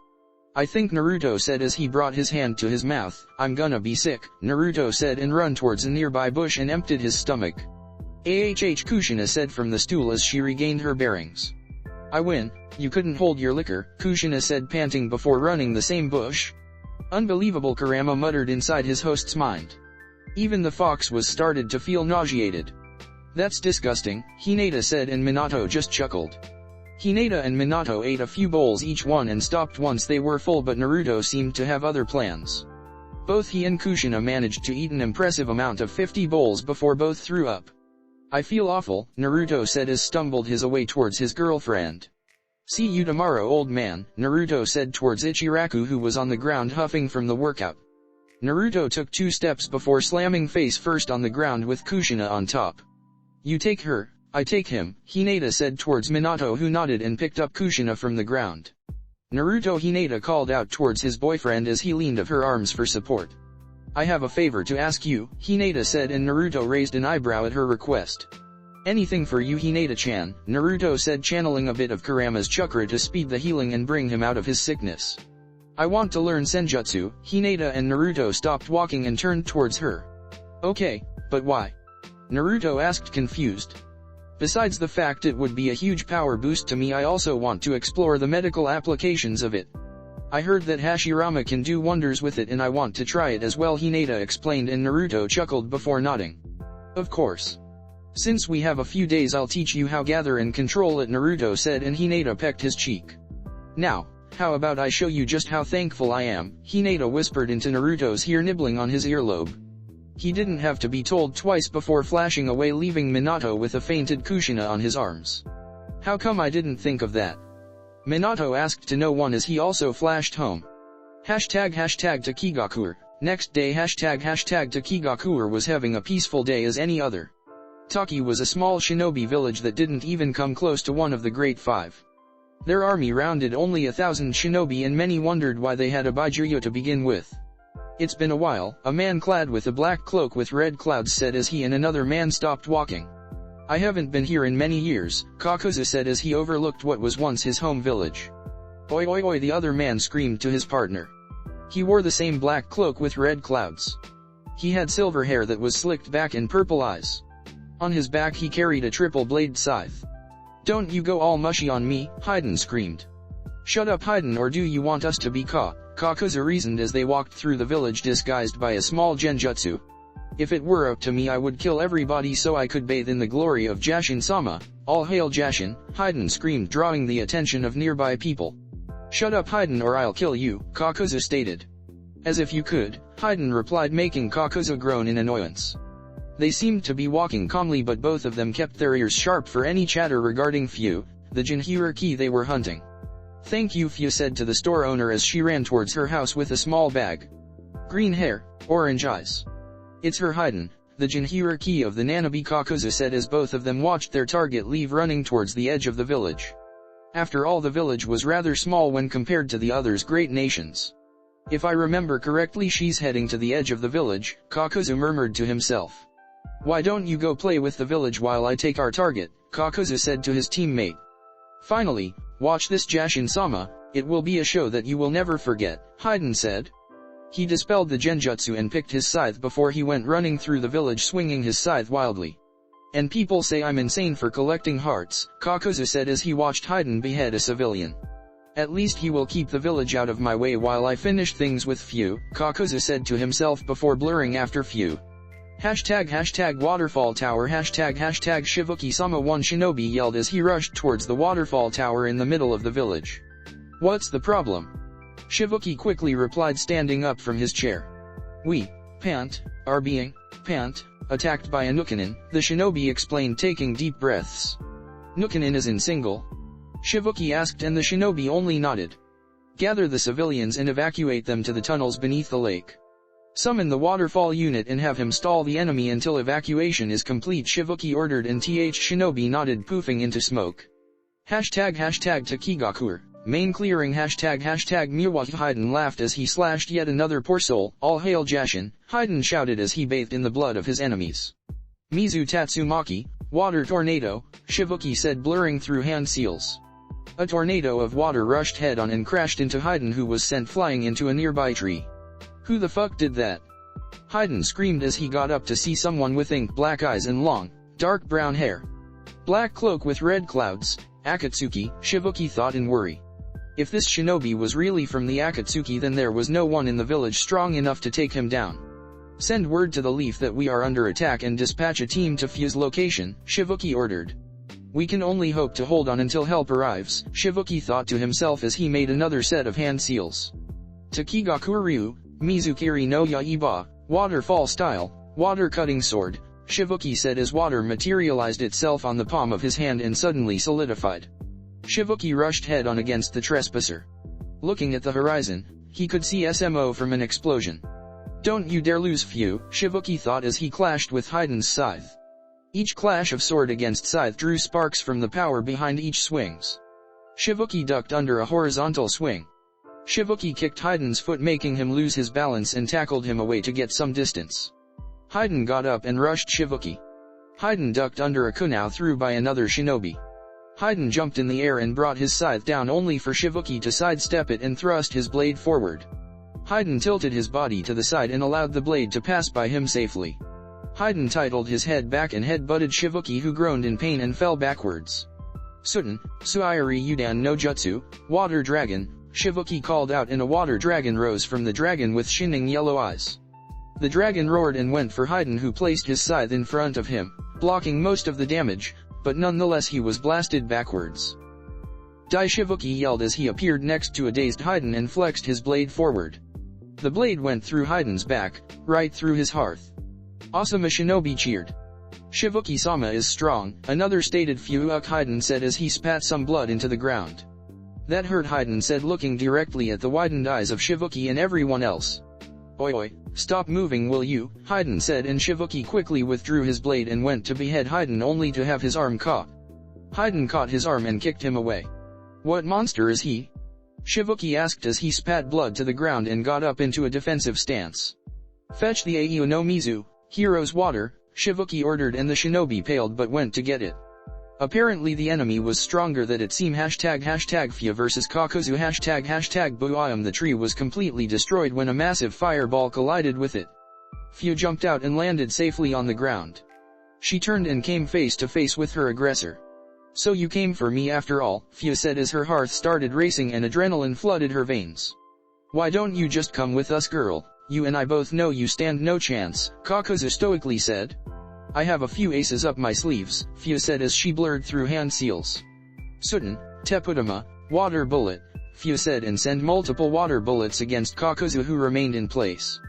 Doton, Tsuki no Yorawi, rock armor, Kakuzu thought as his skin became pitch black from being hardened with earth chakra. The water bullets hit Kakuzu but he wasn't even phased. Kakuzu didn't even buckle as they felt nothing more than drops of water, like if it were rain. Tisk Fu thought as she thought what she could do against such foe. She didn't want to call and depend on Naruto to help her. If she called him, she would be placing him in harm's way as well and she didn't want to risk it unless she absolutely needed. Kakuzu dashed forward and engaged Fu in a taijutsu brawl. Fu quickly realized she didn't stand a chance as she was easily overpowered in both speed and strength. Fu's hits couldn't scratch Kakuzu's hardened skin and his punches felt like stone. Doton, Domu, Earth Spear, Kakuzu said as his right fist hardened even more and slammed into Fu's face. Fu dispersed in a puddle of water. Water clone, Kakuzu thought as several water whips burst from the ground and wrapped around his feet. Suten, Suiari Yudan no Jutsu, water dragon, Fu shouted as a massive dragon rose from the ground, headed towards the immobile Kakuzu who stood his ground. The dragon washed into him with high pressure. Once the dragon attack was over, Kaku stood there being only drenched head to toe. You are going to have to do better, Kakuzu said as he broke the water restraints and jumped back to gain some distance. My turn, Kakuzu said flashing through hand seals. Katon, Zokoku no Jutsu, cranium carver, Kakuzu said and small but powerful fireball was sent towards Fu at high speeds. Fu poofed into smoke, revealing a small wooden log as the fireball crashed into the ground and exploded in a fire dome, scorching the ground and lighting up the tree in flames. Fu watched sadly as her house was consumed by the flames. Fu turned her attention towards her village and noticed that there were also fires there. She figured that the village was being kept busy while Kakuzu dealt with her. That, or the village is simply not bothered to send help. After all, who would want to help out a demon? Fu was brought out of her thoughts when she saw Kakuzu rushing towards her. Let me help, Komei said, thought their mental link. Komei, Fu said, surprised to hear her. If they capture you, it will be the end for both of us, Komei reasoned, but Fu was adamant. I can't control your chakra in the version 2 cloak and I think that the version 1 won't do much against them, Fu replied to her Baijiryu as she held off Kakuzu as best as she could. Power isn't always the best solution, Komei critically said, bringing a small smile to Fu's face. You have other gifts other than my chakra, Komei said, and Fu nodded, ducking under a punch and jumping backwards to safety. Hihutsu, Mushios, insect summoning jutsu, Fu said as she placed her hands on the ground and started releasing chakra into it. Insects from all kinds started gathering near Fu. Kakuzu wanted none of that and rushed forward. Kakuzu thought that Fu was weak and wasn't necessary to employ any ninjutsu for now. Bosui no Jin, spindle formation, Fu said, and a wave of bugs rushed Kakuzu in a spiral formation, stopping a advancement he tried. Kakuzu was being overwhelmed by the amount of bugs. Kakuzu decided to stop playing with his prey and his skin burst open. From inside of his body came out a glob of black something with a red mask. The red mask flew high into the sky and fired S fireball towards the original Kakuzu. Kakuzu was set on flames and the bugs incinerated as part of his cloak. A small price to pay to get rid of those annoyances. Fu ducked under whip of something black. She looked carefully at Kakuzu and noticed that he was releasing black threads from his skin. You're Kakuzu, a Nukanin from this village, Fu said, shocked. This person defected long ago, but apparently he was still running around. Indeed, Kakuzu said as he released a mouthful of black threads from his mouth. His body started convulsing as 3 other black globes shot from inside of it. Kakuzu was now standing with 4 masks around him. 1 red mask, 1 light blue, 1 dark blue, and the last was a yellow mask. Both red and light blue masks came together and fused. Both masks opened their mouths as chakra started gathering in each. Katon, Zokoku no Jutsu, Cranium Carver, Futon, Achugai, Pressurized Wind Bomb, both masks released the attacks. The fire stream combined with the wind attack, powering it up. A wave of fire was released, scorching the ground as it made its way towards Fu, who had her eyes widened at the magnitude of the attack. Fu channeled a little of her Baijuryu's chakra and focused it on her back. Suddenly 2 wings popped out and started flapping wildly. Fu quickly rose into the sky as high as she could to try and escape the inferno that her enemy had unleashed. Though S avoided the fire attack, she didn't get too far as the light blue mask came up behind her. Futon, Achugai, Pressurized Wind Bomb, the light blue mask released a pressurized wind bomb that collided head-on with Fu. Fu crashed hard into the ground and had trouble getting up from taking such direct blow. Fu winced as Komei's Chuck got to work on healing her wounds as she got back up. Hidan, Rinpungaku no Jutsu, secret, hiding in scale powder technique, Fu said as she exhaled a white power temporarily blinding Kakuzu. Fu got up and jumped back as far as she could to regain her breath. Man, I never had such fun, Hidan said as he approached Kakuzu. Hidan was carrying someone on his back. There was a body dangling from the scythe. Oh, back already? Kakuzu asked as he noticed how bloody Hidan was. It looks like you didn't lose your head this time, Kakuzu said. Shut up, you bastard, Hidan screamed, and Fu's eyes widened when she saw Shibuki's form with a scythe through his chest. Nu, Shibuki, Fu thought, sobbing as massive amount of chakra surged through her body. Kakuzu and Hidan stopped talking and turned their attention towards Fu. You bastards, I'm going to kill you both, Fu shouted as purple cha surrounded and she entered her version 2 cloak.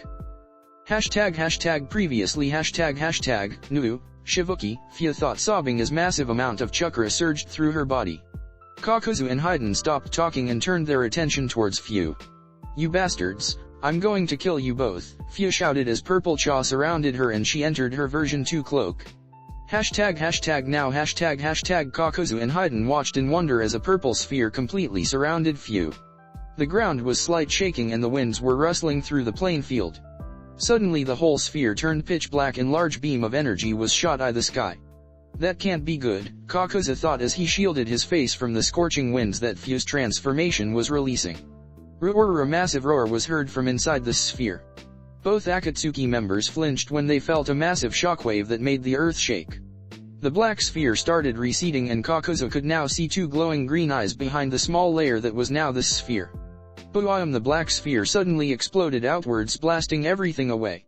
Kakuzu and Hidan were blown away as a small crater formed from Fu's transformation. There, in the middle of the crater, was Fu completely surrounded in a dark blue chakra cloak.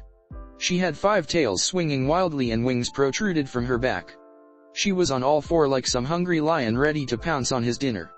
Around her blue shell was a protective layer of bones. The bones covered about half of her body. The bones were shaped like claws in her legs, and around her head was a white cranium with two massive horns. Even through her helmet, of sorts, the two green eyes remained glowing in the background and shining through the bone structure. "Phew, are you in there?" Komei asked her host. Komei wondered how did Phew manage to pull so much chakra from her since the seal was still intact. Ruoaru roared at the two Akatsuki members who braced themselves for their upcoming doom. Kakuzu cursed Hidan for the 1000th time. He just had to kill and bring with him a person that the Jinhiriki seemed to like, and in such a condition.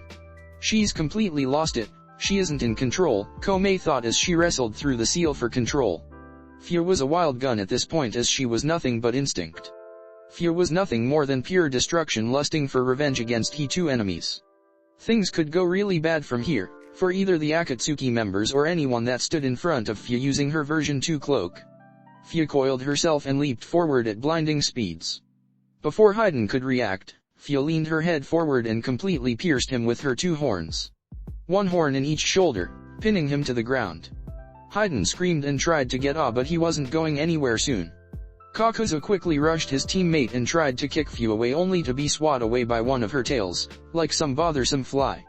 Hidan was panicking and having flashbacks of his life as Few removed her horns and secured Hidan to the ground using her tails. Hidan screamed as Few opened her mouth and purple chakra started gathering in her mouth just inches away from Hidan's face. Kakuzu Hidan screamed in fear for the first time in his life as he watched the tailed beast bomb increase in size right in front of him. Katon, Zokoku no Jutsu, Cranium Carver, Kakuzu said, and fired a powerful fireball towards Few. The fireball collided with Few but got only white smoke. She didn't even bother to turn towards Kakuzu. She had just one target in her mind right now, he was right where she wanted him. The purple ball stopped growing, and with a small shockwave it compressed to the size of marbles. Few roared and the small was sent forward, breaking through Hidan's teeth and entering his mouth. Before Hidan could process what happened, he swallowed the chakra ball. Hidan didn't have time to scream as the chakra ball exploded, lighting everything up. "Sudden, Mizurappa, wild water wave," Kakuzu said, and unleashed water towards the site of the explosion to try and salvage what would remain on his partner. Suddenly a shockwave rocked through the ground and a crater formed. Chunks of Hidan's body were blasted away from the epicenter. An arm here, a leg over there, his head not too far away, and his torso nowhere to be seen. It was completely obliterated. Kakuzu had his eyes widened at the state of his partner. Hidan was supposed to be immortal and indestructible. He had increased regeneration that allowed any wound to heal in a matter of seconds. But now, he wasn't so sure of his immortality. Kakuzu focused his eyes on his target. From inside the smoke, the same two green eyes were seen glowing. Few started walking out of the crater as her state became more and more visible. She didn't suffer any damage from any of Kakuzu's attack or being in the site of the explosion. The only problem this time was a sixth tail that had just been formed. Kakuzu had sweat rolling down his face as he noticed the predicament he was in. His partner had been obliterated, and now he was facing a six-tailed Jinhiriki who wasn't pleased with him. Even Kakuzu couldn't hope to withstand or even block a mild-powered tailed best bomb. "Remain calm, you still have your 5 hearths," Kakuzu thought as he planned the best he could against his target, who right now didn't seem like some weak girl. "Oi Kakuzu," Hidan screamed, and Kakuzu's eyes widened. Kakuzu slowly turned to his right to see Hidan's head screaming towards him. Why Yuri still alive?" Kakuzu stuttered, looking at the state of his partner. "I can't die, you bastard," Hidan shouted, slowly regenerating. He had already regained his vocal cords as his neck was already reformed. "Stitch my arms and legs back together while I heal," Hidan said, and Kakuzu got to do just that. He had his 4 masks keep Few busy while he stitched what remained of Hidan back together. 2. Hidan's head was on the ground with 2 legs and half of his arm. Kakuzu watched in amazement as Hidan's neck was growing downwards. Suddenly the neck expanded and started forming the shoulder as it connected to the chunk of the surviving hell of his arm, while the other arm was being rebuilt from nothing. Since the pieces were stitched, they just fell into their place, so to speak. Few wasn't happy that her victim survived her attack. Few roared and all of the masks were blasted back. Kakuzu turned his attention towards Few, who was running towards him. Few raised one of her paws and slammed it on the ground, making a huge shock wave that pushed everything away. Kakuzu flew back while Hidan just tumbled through the ground as he was still healing. Futon, a Chugai, pressurized wind bomb. The light blue mask sent a compressed air ball towards Fu. The ball exploded on impact and Fu was sent tumbling through the ground and crashed into a tree. They were already out of the village since the fight began. Fu shook her head as she got up to see the grinning face of Hidan. "I can't die, bitch," Hidan shouted at her while laughing maniacally. Hidan raised his scythe and brought it down as hard as he could. Clang, the scythe collided with her defensive bones. Hidan's scythe didn't even scratch her defenses. Fu swinged one of her tails and Hidan's was thrown backwards. Fu turned her attention towards Kakuzu, who was standing still with his masks around him. 2 masks on each side with him in the middle.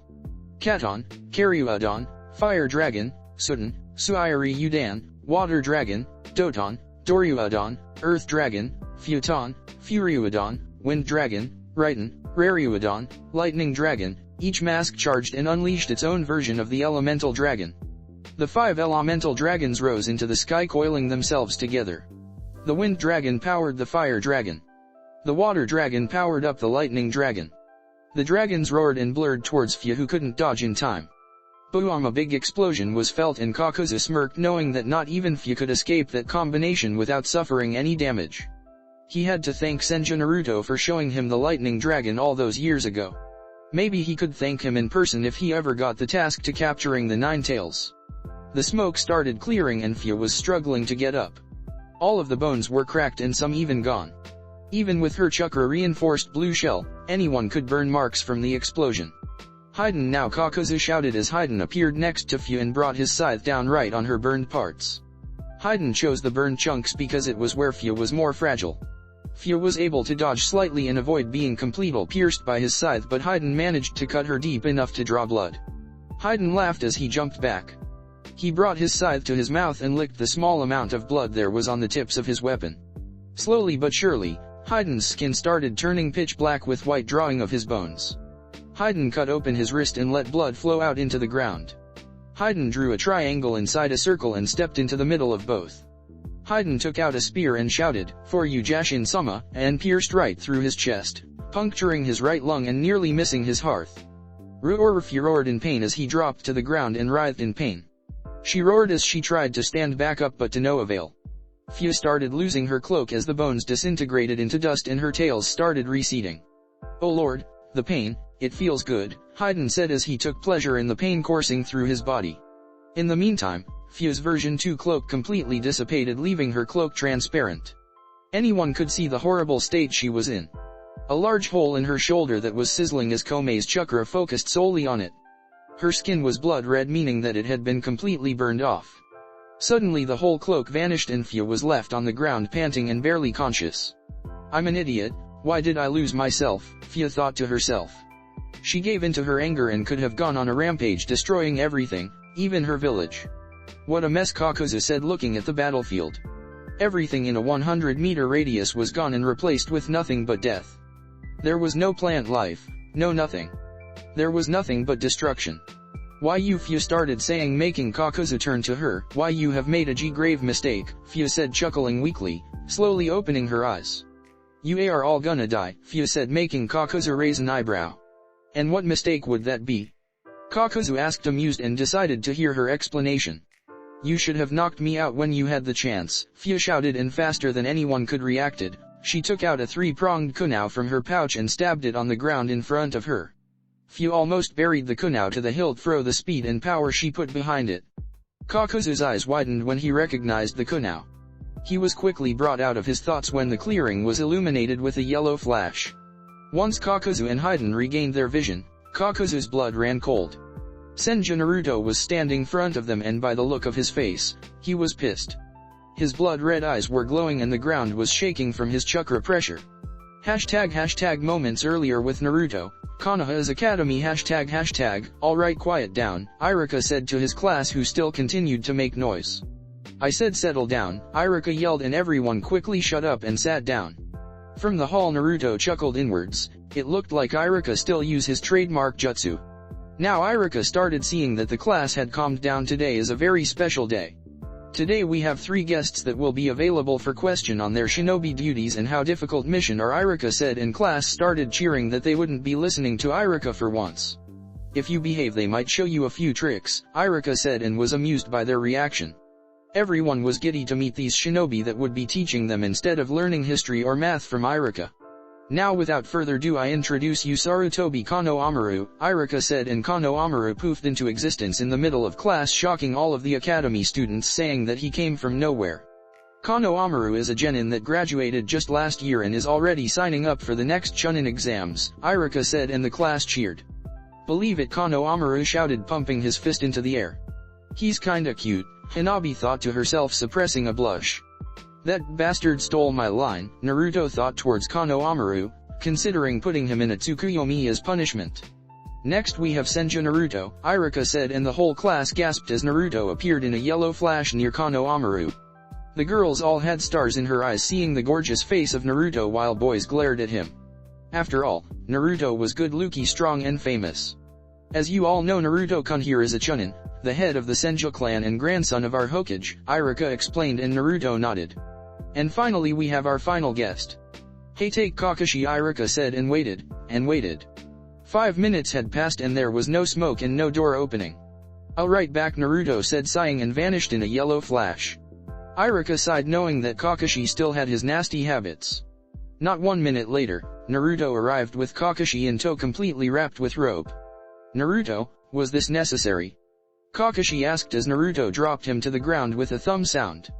Yes it was, Naruto said, nodding his head. As I was saying, hey, take Kakashi, one of our best jounins. He is known as the copy ninja Kakashi, the man who knows over 1,000 jutsu, Iruka explained, and the class got giddy at such shinobi.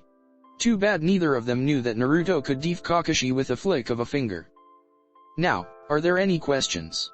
Iruka asked, and the class exploded, much to Naruto's amusement. Alright, settle down. Emi-chan, you go, Iruka said, and girl nodded in appreciation. Senju-sama, Emi started but got interrupted. Just Naruto will do, Naruto said, and the girl shyly nodded. Naruto-san, I heard you are quite strong, so why are still a Chunin? Emi asked, and Iruka was admired as it was a pretty decent question. It's simple really. There are 2 ways to be promoted to Jounin. You can either get a field promotion based on the reports of your performance, or you can take the Jounin exams. The reason I'm still a Chunin is because a few weeks ago I returned from a 3-year training trip, Naruto explained, and Emi nodded happily. Next, Kimi-chan, Iruka said, and the boys groaned as Iruka was only picking girls. Kakashi-san, how did you get that scar on your eye? Kimi asked, and Naruto flinched as he knew the story behind that. Kakashi hummed as he closed his pervert book and gathered his thoughts. It was the first mission after my promotion to Jounin. I got slashed by a sword and ended up blind on this eye, Kakashi explained, but Kimi got confused. Blind? But your eye looks fine, Kimi said, and Kakashi shifted uncomfortably. One of my teammates died on that mission. His name was Uchiha Obito. He sacrificed his life to save mine and gave me his eye as a gift, Kakashi said, sighing and activating his Sharingan for the whole class to see. He gave me his Sharingan so he could see the world through my eyes, Kakashi stated. He was a hero, Kimi said, and Kakashi happily nodded. That is the way of the shinobi. Make no mistake, Kakashi started in a serious tone, death is a constant. The only way to survive and be strong is to form bonds. Train and fight for those you hold dear and you will achieve power beyond your wildest dreams, Kakashi said, and Naruto nodded while Kano Amaru was drawing blanks. Alright, Iruka said, breaking everyone from the sour mood. Next, Jiro-kun, Iruka said. Finally Jiro shouted, much to Iruka's amusement. Hey brat, how old are you? Jiro blurted out towards Kano Amaru. Who are you calling a brat? Kano Amaru asked, fuming. Jiro replied, you look weak, I bet I could take you on, Jiro replied, standing from his chair. Bring it on, Kano Amaru said as he placed his hands on a T formation ready to form shadow clones. Enough, Iruka stopped the growing argument and advanced towards another student. Hanabi-chan, you're up, Iruka said, and Hanabi nodded. So she's Hinata-chan younger sister. They kinda look alike. Naruto thought to himself before Hanabi drew his attention. How is Hinata so strong? Hanabi asked, and the whole class went silent. Some students muttered around asking who this Hinata was. I don't intend to badmouth your father if I can call him that, Naruto started, and Hanabi flinched. The Jukin style you are learning never suited her. The Jukin style was built to work around a steady stance with quick counter strikes. However, Hina-chan is a water-natured user. She's supposed to flow and avoid her enemy like water finding its path. Naruto explained and Hanabi listened. As such, Hinata-chan would never truly master the original Juken. Your father never noticed this or just didn't want to see it, so he kept pushing her towards something she would never be able to achieve. With each failure Hayashi grew angrier at her until he was finally sick of it and expelled Hinata from the clan, Naruto said, and the class gasped, turning to Hanabi who shrunk in her seat. You asked me how she is so strong, Naruto said, gathering his thoughts. She was always strong to begin with. She had very high potential but was being limited by your father's strict rules. Once we began training together and with a bit of incentive and compliments she found her way and built herself to all she is today, Naruto replied, smiling. He really loves her, Kakashi replied, looking towards his little brother. You should swing by the Senju compound, she would be happy to see you, Naruto said, and Hanabi could only nod. Excuse me, Hisao interrupted and gathered the attention of everyone. Who is this Hinata? Hisao asked. That would be Hyuga Hinata, Hanabi's older sister and my girlfriend, Naruto explained and sighed when he heard the pouts from some girls. I think I know a way to rid them of their fangirl ways, Naruto thought to himself as he flared his chakra. Why did you flare your chakra, Naruto? Kakashi asked, confused, but Naruto waved him off. A few seconds later everyone felt chakra usage and they could see water swirling in the middle of the room. Hinata had just arrived via water shunshin. You called Naruto-kun? Hinata asked in a soft voice. She was wearing a white medic garb that ended up just below her knees. The coat was buttoned up and looked like it might burst open from her bust. She had her hair trapped in a long ponytail. Naruto brought his hand to his nose as he didn't expect her to look so hot in a simple medic outfit. You like it, Naruto-kun? Hinata cutely asked, bringing a finger to her chin. Thumb Naruto dropped to the ground like a sack of potatoes with blood running from his nose. Hinata giggled and crouched to pick her boyfriend up when Naruto awakened and grabbed her. He leaned up and whispered, save that outfit for later, and Hinata blushed but quickly let it go as they were in front of kids. Naruto cleared his throat and the blood on his nose and turned to face the class once again. Now I would like to introduce you to Hyuga Hinata, my girlfriend, Naruto said, and the boys had stars in their eyes. Now girls, look carefully at her, Naruto said, and Hinata raised an eyebrow at what he was doing. She didn't exactly like being on the spotlight. Isn't she gorgeous? Naruto rhetorically asked, and the class could only nod. Even Kakashi, Iruka, and Konoha nodded. Now, what if I told you that she can give the Hokage a run for her money, Naruto said, and the class had their eyes widened. This girl of 17 was stronger than the Hokage? She's the living proof that you can dedicate your life to being a shinobi while still being beautiful, Naruto said, pecking the cheek on his girlfriend. Naruto looked backwards and Iruka sent him a thankful nod, seeing as Naruto tried to get rid of the fangirls. He's right, Nei-chan is so pretty, Hanabi thought as she decided she would definitely get to know her better. She was everything Hanabi wanted to be, strong and beautiful. Thank you for participating, Hinata-chan, Naruto said, and Hinata was in a pickle. Naruto had basically flaunted her to these kids like a piece of meat, but she knew he intended to bring these girls out of their ways so she would forgive him. See you at home, Naruto-kun, Hinata said and disappeared in a water shunshin. Now, next question, Iruka said, and the class raised their arms once against. Kyo-chan, Iruka said, and the girls squealed loudly. Dear Kami, Kakashi thought when he started hearing a small ringing in his ears. That girl would put Sakura to shame, Iruka thought sadly. Sakura was the first one to go. Can I touch your fan? Kyo asked, but Naruto frowned. This fan is very special. Konoha suddenly walked up to Kakashi. Looks like Naruto is the center of the attention, Konoha whispered while Kakashi only nodded, not that he minded much. He didn't care much for glory, but neither did Naruto.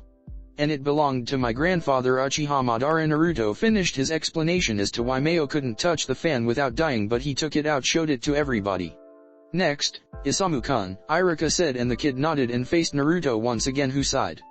Do you really have the Kyuubi trapped inside of you? Isamu asked, and silence followed his question. I have, but why do you ask? Naruto asked, curious. How can he fit in there? Don't you get a tummy ache? Isamu asked, curious, and Naruto laughed. They are naive but funny, Naruto thought before a wild thought occurred in his mind. He wouldn't, Kurama thought as he noticed the face his host had. He is. Kurama thought as he noticed Naruto bit his finger and slam his hand on the ground. Kuki Yos no Jutsu, Kyuubi no Yoko, summoning technique. Nine-tailed demon fox, Naruto said, slamming his hand on the ground. Chibified version, Naruto added in afterthought as the smoke disappeared to reveal a small nine-tailed fox.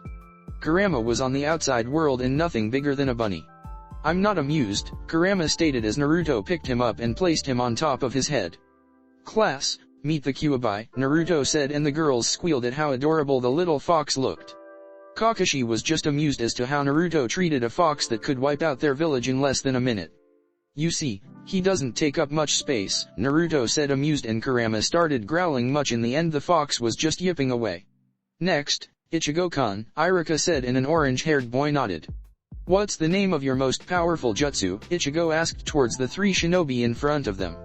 Raiznan Kano Amaru said, making a blue ball of chakra appear in his hand. That would be my Raikiri, Kakashi replied as his hand sparkled with chakra. My strongest purely offensive jutsu would be Raiten, Raijin no Ken, Fist of the Thunder God, Naruto stated. Susanoo was considered more of a shield than weapon, not that it didn't pack quite a punch.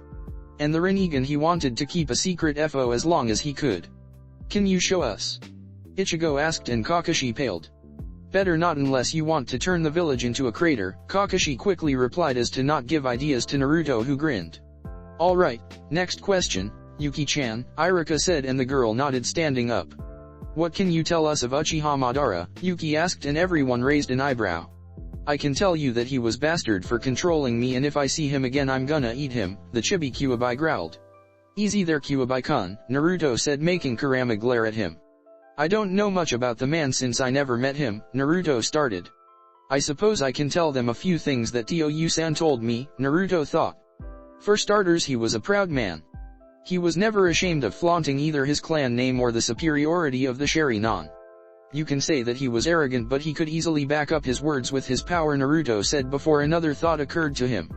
Though I don't quite understand why he was called Konoha's greatest traitor. The only thing I know he did was leaving the village.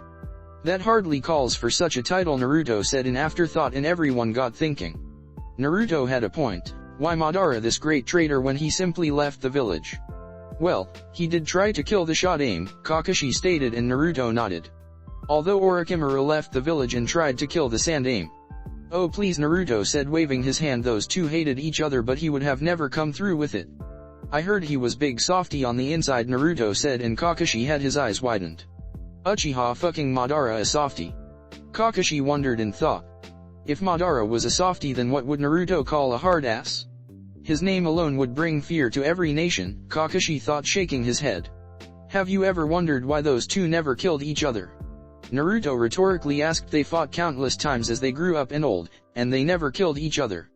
That's because, even though they were enemies, they were like broth. Neither of them would be able actually land the finishing blow, Naruto explained, and Kakashi stared at him. Look at this way, Naruto started. Hashirama was one of the greatest medics to live. Don't you think he would be able to make sure he was dead during his final battle? He saw Madara on the ground and couldn't finish him off, Naruto explained. What more can I tell you? Naruto asked out loud before continuing. He loved his family very much, especially his little brother Uchiha Izuna, Naruto said, and the class and even Iruka listened. It wasn't every day you could hear so much about such a figure. Minato's point of view flashback. Tio-san, a 5-year blonde-haired kid ran through the forest yelling to his father. Minato-kun, Madara said as Minato stopped near his father. Come look quick, Minato said, and dragged an amused Madara after him. Once they stopped running, they were at the entrance of a forest. Look, Minato said, and took a deep breath and suddenly started running towards the tree. As Minato arrived near the tree, he placed his right foot on it, sticking himself to the bark. He then continued running all the way up the tree, reaching the two. I finally did it, Minato shouted from the top of the tree. I can see that, Madara said, amused at cheerful attitude of his son, and you only took a few days. If you keep this going you will be strong as your old man in no time, Madara said as Minato jumped down and landed in front of him. Really? Minato asked hopefully. Of course, Madara said, ruffling Minato's wild hair. You are my son after all, Madara said, and both left towards their home where Hinako was preparing dinner. Tio-san? Minato asked his father while they were walking home. Madara turned to Minato and motioned him to go on. Do you know why Kaa-san is sick? Minato asked slowly. There's nothing for you to worry about, Minato-kun, Madara said, laughing. Let's just say your mother is. Cooking your little brother, Madara said, amused when Minato jumped into the air at the prospect of a little brother. Minato didn't have many friends as they lived quite a distance away from the nearby town. Really? Minato asked hopefully and Madara nodded. What's his name? Minato asked, curious about his little brother to be. Since Hanako-chan named you, I'll be the one naming your brother. He's going to be called Izuna, in memory of my own little brother, Madara said sadly. That bastard of my brother took out his own eyes and gave them to me, Madara thought angrily at the memory of losing his brother. Madara told him that he could still fight even when he was blinded by an enemy. Madara sighed and removed the thoughts of his mind, and continued making their way home. Kaa-san, Minato called out. Hanako turned to see both Madara and Minato arriving. She was surprised when Minato rushed her and looked towards the food pan on the oven. When is Izuna-kun finished cooking? Minato asked and Hanako faltered for a moment before turning to an amused Madara. End flashback, and there isn't much I can tell you about him, Naruto said, although he didn't them about this particular episode as it would reveal Minato's identity. Alright, next Ichiraku didn't manage to finish as Naruto's head snapped upwards as if he felt something. Something's wrong. Fu just activated her marker. Kakashi, let Ba-chan know where I'm going, Naruto said and vanished in a yellow flash. Kakashi hummed and thought, he never did say where he was going, did he? Kakashi asked. Hashtag back with Fu hashtag loop bleachost. 9 enemy unseen. The ground was shaking as both Akatsuki members were frozen staring at the escalating chakra of Naruto. He was pissed that the Akatsuki would dare to try and take another Baijuya, even more that this Baijuya was sealed inside a friend. Naruto was sick, this Toby fellow, and then, Kakuzu and this silver guy tried to take Fu. This would be their last mistake. Naruto had just declared open season on Akatsuki and he would personally reduce them all to ashes. Naruto didn't even spare the Akatsuki members a glance as he turned his back to them and crouched near Fu. Naruto's eyes flashed silver. Naruto path, Naruto muttered, placing 2 fingers on Fu's forehead. Naruto's fingers glowed green and Fu's skin started regenerating quickly. Her shoulder's wound closed almost immediately. Those eyes, Komei thought, in fear, to herself deep behind her cage. This human had her father's eyes. She never thought she would ever see those eyes again and, to be fair, it scared her to no end. Those eyes had no limit, they could do anything the wielder so wished. They were called eyes of the gods for a reason, they held no limit. What? Fu asked as she felt revitalized in under a few seconds. How did you do this? Fu asked curiously as she got up and turned to both Akatsuki members who had their eyes widened. I'll tell you later, Naruto said and turned around, coming face to face with Hidan and Kakuzu. Now I have a couple of worms to deal with, Naruto said darkly as a small smile made its way up his face. Kurama could feel Naruto's emotions, his thrill for battle. Ahahaha, Hidan laughed as he regained his wits and pointed his scythe towards Naruto. Who's this pathetic mortal? Do you really think you can take us both on? Hidan rhetorically asked.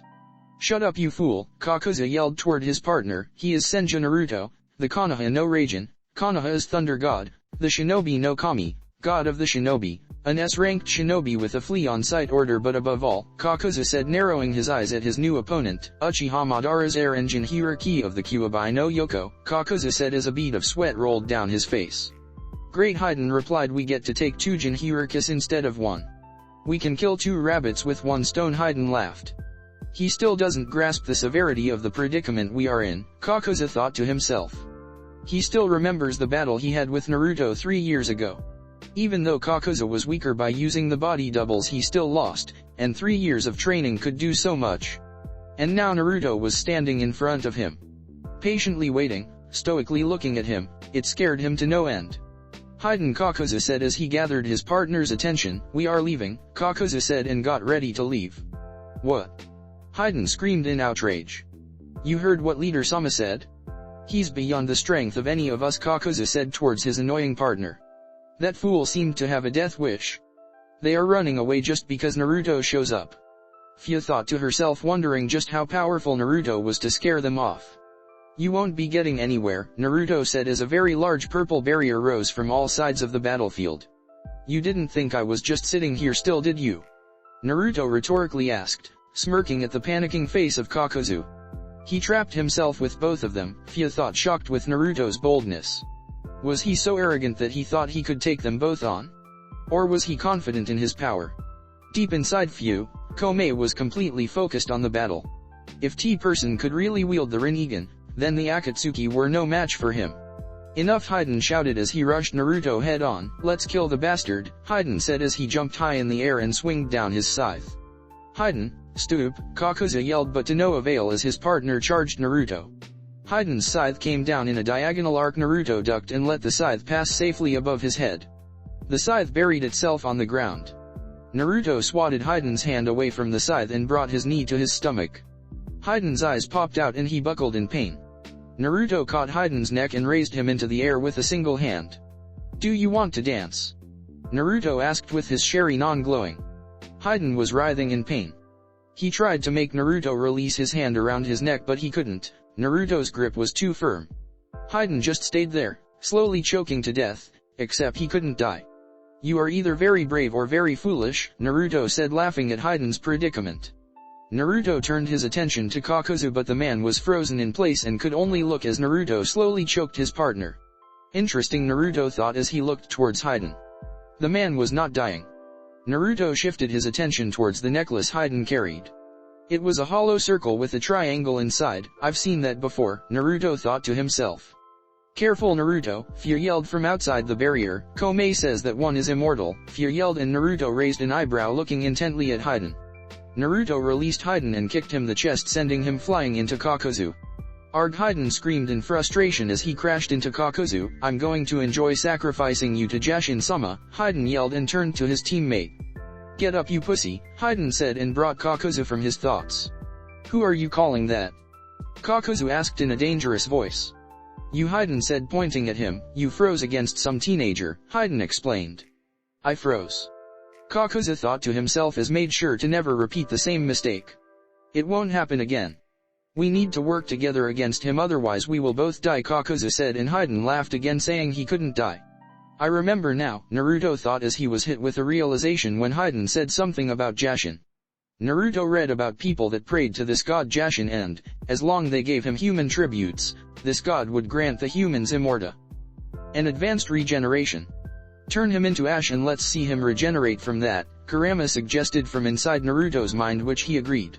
Either that or I could remove his soul, Naruto replied, which the fox also agreed.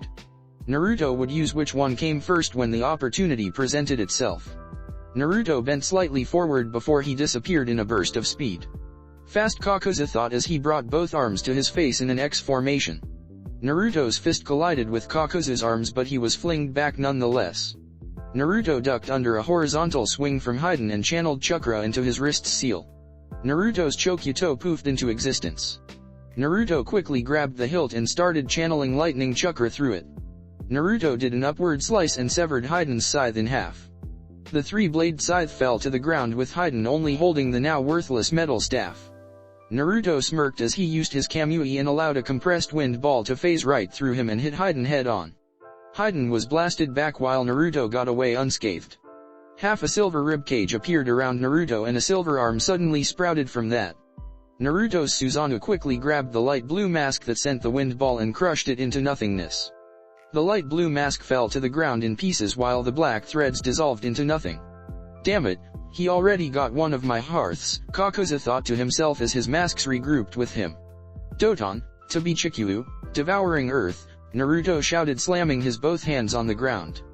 Devouring Earth, one of Hashirama's most powerful jutsu that he taught Naruto. The whole ground started shaking as the earth started breaking and twisting itself. The ground beneath Kakuzu and his masks exploded as several huge jaws of earth rose from the ground to devour him. Kakuzu jumped to sides and up as both he and his masks did their best to avoid being swallowed. Naruto did the jutsu and turned to Hidan. That earth jutsu should keep Kakuzu busy long enough while he dealt with Hidan. Naruto turned towards Hidan and rushed him head on. Hidan pulled his retractable metal spear and parried as best as he could Naruto's blows. Hidan took use of his immortality and allowed Naruto to strike him. Naruto performed a downward slash, giving Hidan a large gash on his chest. Hidan took advantage of Naruto's blade being almost on the ground and brought his spear high into the air. He brought it down as fast as he could, only to phase right through Naruto and bury itself on the ground. Naruto kicked Hidan on the shoulder as he was sent tumbling through the ground. Hidan got up and looked towards Naruto, who had both hands on the ground. A golden chain sprouted from the ground near Hidan's foot. Hidan quickly sidestepped it and backflipped when another one came from the opposite direction. While Hidan was busy dogging chains, one of Naruto's clones that was powering the barrier saw a mask incoming. Since Naruto's clone had the Rinnegan active, they shared their field of vision, giving Naruto 360 degrees of vision around the battlefield. Naruto channeled Chakra the fan on his back. Gunbei barrier technique, Naruto thought in a silvery, Susanoo-like shield appeared around Naruto blocking a lightning bolt. Naruto rose picking up his fan and, with a quick turn, slammed his fan into the yellow mask and sent her towards Kakuzu. Time to end this, Naruto thought as he channeled more chakra into the earth. The ground shook and 10 chains sprouted all at once. Hidan didn't manage to avoid them all and ended snared to the ground on his knees. Kakuzu Naruto shouted towards his enemy as he stopped his earth jutsu and allowed Kakuzu to look at him. Look closely to your partner, Naruto said and only raised his index finger into the air. Katon, fire style, Naruto said as a small orange light sparkled at the tip of Naruto's finger. Orange chakra could be heard swirling around his finger and started forming some kind of small sphere. Gon Raise Non, Great Flame Raise Non, Naruto said and suddenly the ball of chakra expanded, turning almost black with the edges gaining an orange and red hue, forming a ring of flames. It was like Naruto had a mini-sun at the tip of his finger. I won't get there in time, Kakuzu thought as Naruto slammed his fire Raise Non into Hidan, who was blasted back and rose into the sky in a maelstrom of fire. Hidan screamed as he was being teared apart, limb by limb, until finally being reduced to nothing more than ashes. Naruto shielded his face from the fire tornado in the air. Suddenly the maelstrom of fire ended and there was nothing left. Kakuzu watched in fear as a few ashes floated away in the wind. There was nothing left of Hidan but ashes. He killed Hidan, a single jutsu, Kakuzu thought in fear. What monster had they unleashed? If you poke the dragon, Naruto started breaking Kakuzu from his thoughts. Be sure you can run away, Naruto said smirking as he made his way towards Kakuzu, who braced himself. Anton, Goku Mekyaku, Inferno style, Great Fire Annihilation, Naruto said and unleashed a wave of pitch-black flames towards Kakuzu. Kakuzu knew very well that he couldn't block this jutsu and his only choice was to dodge. His masks flew high in the air as Kakuzu sunk into the ground. Kakuzu popped out from the ground as he tried to give Naruto an uppercut. Naruto backflipped and tried a horizontal swing towards Kakuzu's raising fist. Naruto was successful and cleaved 4 of his fingers. Kakuzu groaned in pain and jumped back, regrouping with his 3 remaining masks. Kakuzu and his masks gathered their chakra and unleashed the elemental dragons. They were Kakuzu's most powerful attack that, when combined, it almost surpassed S rank level. Naruto smiled and simply raised his hand facing the incoming dragon's Deva path, Naruto said as his shifted into his Rinnegan. Shinra Tensei, Naruto said and released a shock wave that collided with the dragons and easily dispelled the technique. Everything was blown backwards, the elemental dragons, the masks and even Kakuzu. Kakuzu spat blood to the ground and Shakill got up only to take a step back when he looked into Naruto's eyes. The Rinnegan, it cannot be, he has the same eyes as Leader Sama, Kakuzu thought as with hearth going a mile a minute until a realization hit him.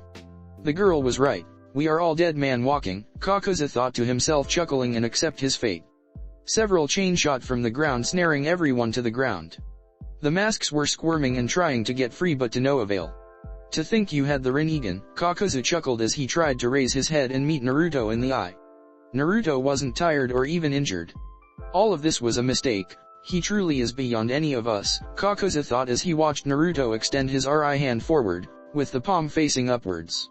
Juryatun, gravity release, Naruto said as purple chakra started swirling in his hand. Moments later a small pitch-black sphere formed on his palm. Around the sphere, series of white rings started appearing, orbiting the black sphere. The rings started aligning themselves into a one disc-like shape around the orb. It seemed that Naruto had a black planet in his hand with planetary rings around it, either that or a black hole. Raisin ring, spiraling fear wheel, 1, Naruto said and didn't even need to throw the sphere. The new Raiznon simply levitated from his hand and flew with high speeds towards the pinned down Kakuzu and his masks. Kakuzu watched in wonder, the last thing he would see. As the orb arrived near the enemy, it suddenly expanded in a maelstrom of blackness. The Raiznon expanded and started absorbing and pulling everything towards the center. It really was like a black hole, swallowing everything in his reach. The black hole kept swirling and dragging the masks that tried to fly away. Kakuzu was long gone inside the sphere of doom. The wind was swirling towards the black hole in the middle of the clearing. Rocks and trees were ripped out from the ground due to the attractive force, and lost within it. Nothing within 10 meters range from the black hole could ever hope to escape it. Amazing, Fia thought, watching the jutsu Naruto had unleashed. She had never seen such jutsu on her life that she wondered if that was ninjutsu to begin with. Once the 3 masks had been pulled, the black dome started expanding, eating up part of the terrain and almost tripling in size. Suddenly, like a flash before anyone's eyes, the black dome imploded and disappeared, leaving nothing behind but a crate that it had created. 2 down, Naruto said as he dispelled his clones and the barrier around the field was dropped. Naruto approached Fia, who had her jaw on the ground at Naruto's display of power. I should have called you sooner, Fia muttered. Yes, Naruto said, nodding his head, you should have. I spent the last 3 years preparing myself for them, Naruto said, and watched as Fia slowly walked up to Shibuki's body and fall to her knees crying. I guess he was important to you, Naruto softly said, placing a hand on her shoulder. He was the only one that liked me, Fia sobbed at the loss of her only friend in this village. What I'm about to do, Naruto said, making her face him to hear the seriousness of his voice. Tell no one about it, understand? Naruto asked, and Fia quickly nodded, not knowing what he was going to do. Ram rightward arrow snake. Naruto made 2 hand seals before he closed his eyes and concentrated. It can't be, Komae thought in disbelief, from inside her host as she watched the events unfold. Gado, outer path, Rain Tensei no Jutsu, Samsara of heavenly life technique, Naruto said as he started emanating green light. Naruto placed his hand on Shibuki's chest and his body was covered in a green light from head to toe. A few seconds later, the green aura died down and Shibuki started to stir.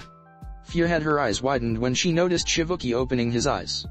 He was dead, I'm sure of it, Fia thought to herself, helping Shibuki up and looking towards Naruto, who had opened his eyes to show his Rinnegan.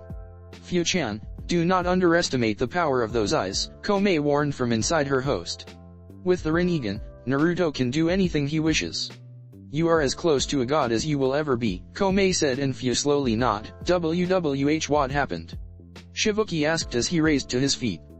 The last thing I remember was that silver-haired guy becoming all black and white, Shibuki explained and looked towards Fia, who was wiping away a few tears. You were unconscious from the fight. I called Naruto to help and once he defeated them he healed you, Fia explained discreetly, looking towards Naruto, who nodded. Well then, you have my deepest thanks, Naruto-san. You not only saved my village but also Fia-chan, Shibuki said, giving a small bow as a thank you. Take Fia and go rest. There is something I have to do first. I'll catch up with you later, Naruto said, and both Shibuki and Fia nodded and left towards the village. Once they were gone, Naruto walked to the middle of the battlefield and crouched near T-fingers of Kakuzu that he had sliced earlier. In the middle of the fight, Kakuzu's ring started emanating chakra. It was strange for a ring to give off chakra. Naruto picked up the finger and slowly removed his ring. Naruto turned to ring and noticed the kanji for north in it. Not being someone to back down, Naruto placed the ring on his hand and his consciousness was immediately shifted to someplace else. #Akatsuki hideout All of the 8 members were gathered together as they waited for Kakuzu and Hidan to arrive with Fu, the Jinhira key of the Nanabi. Kakuzu had sent a message saying that he found the Jinhira key and that he would proceed with her capture. What's the status of your searches? Pain asked as they patiently waited for Kakuzu and Hidan to arrive at their location. Yeah, we have located the Jinhira key of the Rokubai, Yotakata, I believe he's called, Deidara said, and Pain nodded. What about the Sanbi? Pain asked. According to my spies, Sasori started the Sanbi is hiding in the lakes around the islands of the Mist Village. If my information is right, after the Kuwabai Jinhira key defeated Yagura, the Sanbi was released but he didn't seal it, Sasori explained, and Pain narrowed his eyes. You mean to tell me there is a Baijuyu out there without a host? Pain asked and Sasori nodded. It could prove more difficult to subdue as Baijus without host have full access to their abilities. Interesting, Kisame commented. Who's the new Mizukage? Kisame asked, curious. Mei Terumi was named the 5th Mizukage shortly after Yagura's defeat, Sasori replied, and Kisame frowned. They won't seal the Sanbi then. The Kuwabai brat left the Sanbi without a host for a reason and most likely Mei agreed to it. The turtle won't be sealed. Kisame explained. It matters not. I'll capture it myself if need be, Pain said and turned towards Itaka. What about the Gobi and Yanbai? Pain asked and Itaka simply opened his eyes to reveal his blood-red Sharingan. Both of Iwa's Jinhirakus have sun and travel rights. They are loyal to their villages but don't have a fixed location. We have the Yonbai's location but the Goba still eludes us, Itaka stoically replied. Zetsu, work on tracking down the Goba, Pain ordered. Yes, Leader Sama, Zetsu replied. In the meantime, Itake and Kisame will proceed with the Yonbai's capture. Deidara and Sasori will proceed with Yotakata's capture, Pain ordered, and both parties nodded. Ga Kisame shouted, "What's taking them so long?" Kisame asked as he was bored out of his mind. Pain's eye twitched as he was also tired of waiting for them to deliver. Zetsu, Pain called out. Yes, Leader Sama, the white Zetsu replied. Go find out why they are taking so long, will you? Pain said in a bored tone. Yes, Lead Dash, they will not be coming. Everyone flinched at the new voice. All Akatsuki members shifted their attention from Zetsu and towards the newcomer who was standing in the place of Kakuzu. The new holographic image had long blonde, waist-length, spiky hair with fangs that framed his face and partially covered his right eye. He also had 3 distinctive whiskers marks on each cheek. On his back he had a wide fan with 3 blood-red tomos on each side. It had a long handle with bandages wrapped around the base.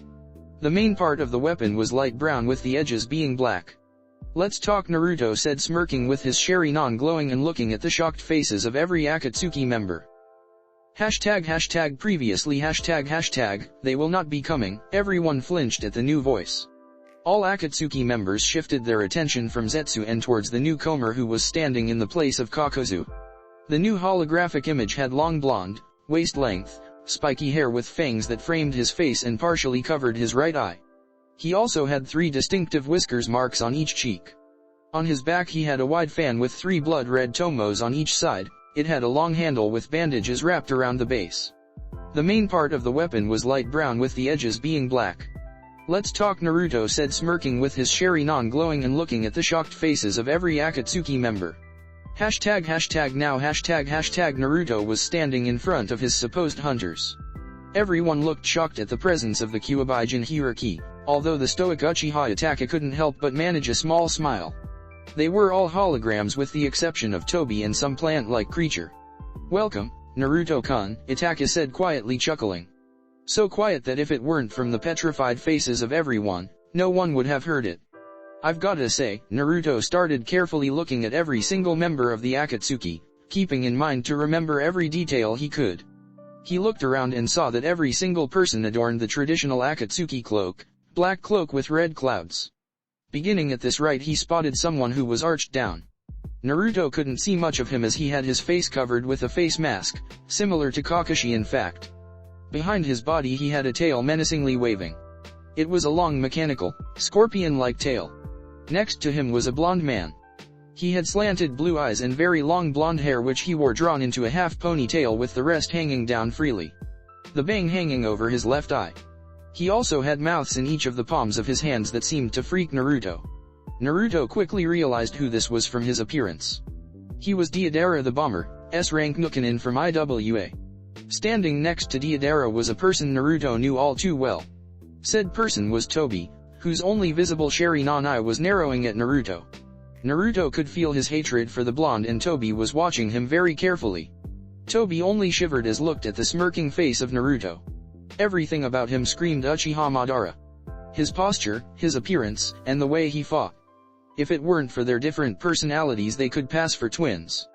Naruto continued looking around and near Tobi was something. He had 2 large Venus flytrap-like extensions that enveloped his head and upper body, giving him a plant-like appearance.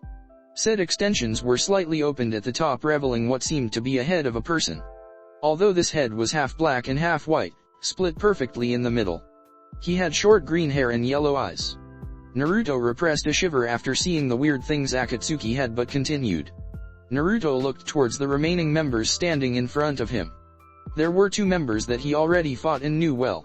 Hoshigaki Kisame, Nukenin of the Mist Village, wielder of the same Hada, and Uchiha Itake, Nukenin from the Leaf Village and master of the Sharingan bloodline. Nothing new there, so Naruto turned his attention to the last 2 members. He was surprised to see a female in such group but observed her as well. This woman had blue hair, amber-colored eyes, lavender eyeshadow, and elaborate piercing. Although everyone seemed shocked to see Naruto appearing in the middle of the cave, she had a neutral face. Naruto shifted his attention to the last member of the group. The last member stood in the middle of the cave. He had spiky orange hair and bore 6 piercings, a metal bar through each ear, 3 studs through the side of its upper nose, and 1 spike stud on each end of the bottom lip. He also wore a metal headband with the scratched symbol of aim.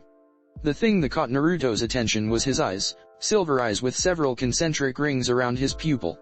The Rinnegan, Naruto thought to himself, narrowing his eyes at what he inferred to be the leader of the group. This is bad, Naruto, Kurama called the attention to his partner.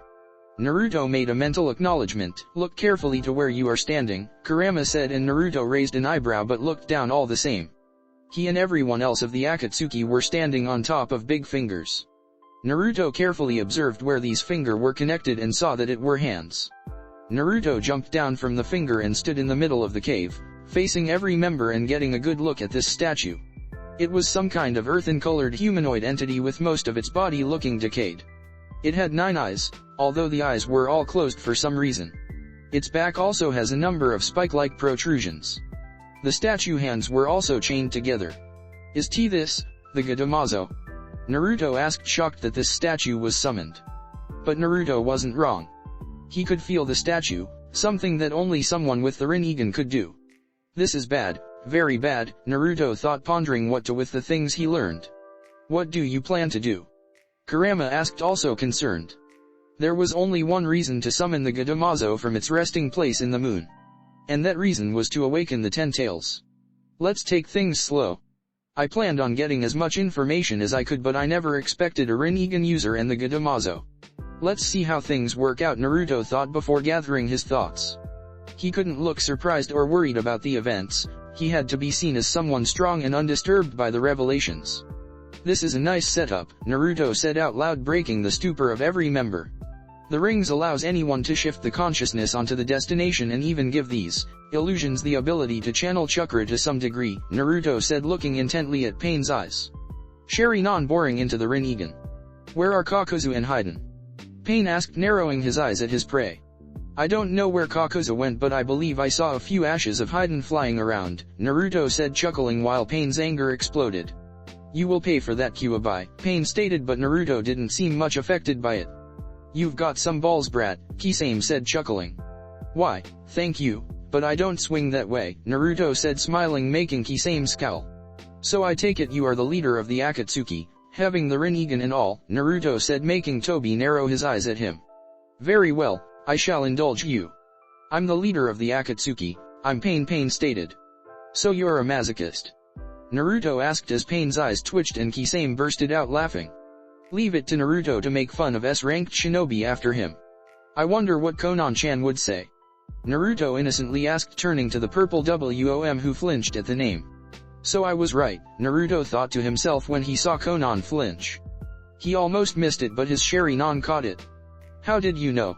Kurama asked, curious about his conclusion. The Rinnegan doesn't simply drop from the sky.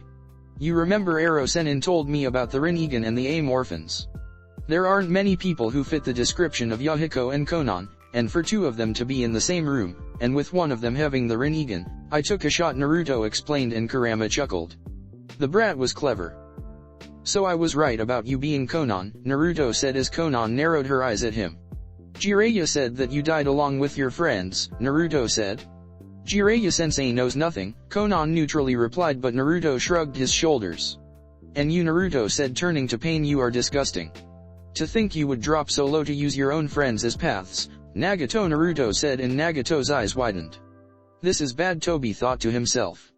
Nagato should have dropped the meeting the moment the Kyuubi brat appeared, as to keep secret everyone's identities, but now was too late. Behind that goofy attitude of yours lies a very bright mind.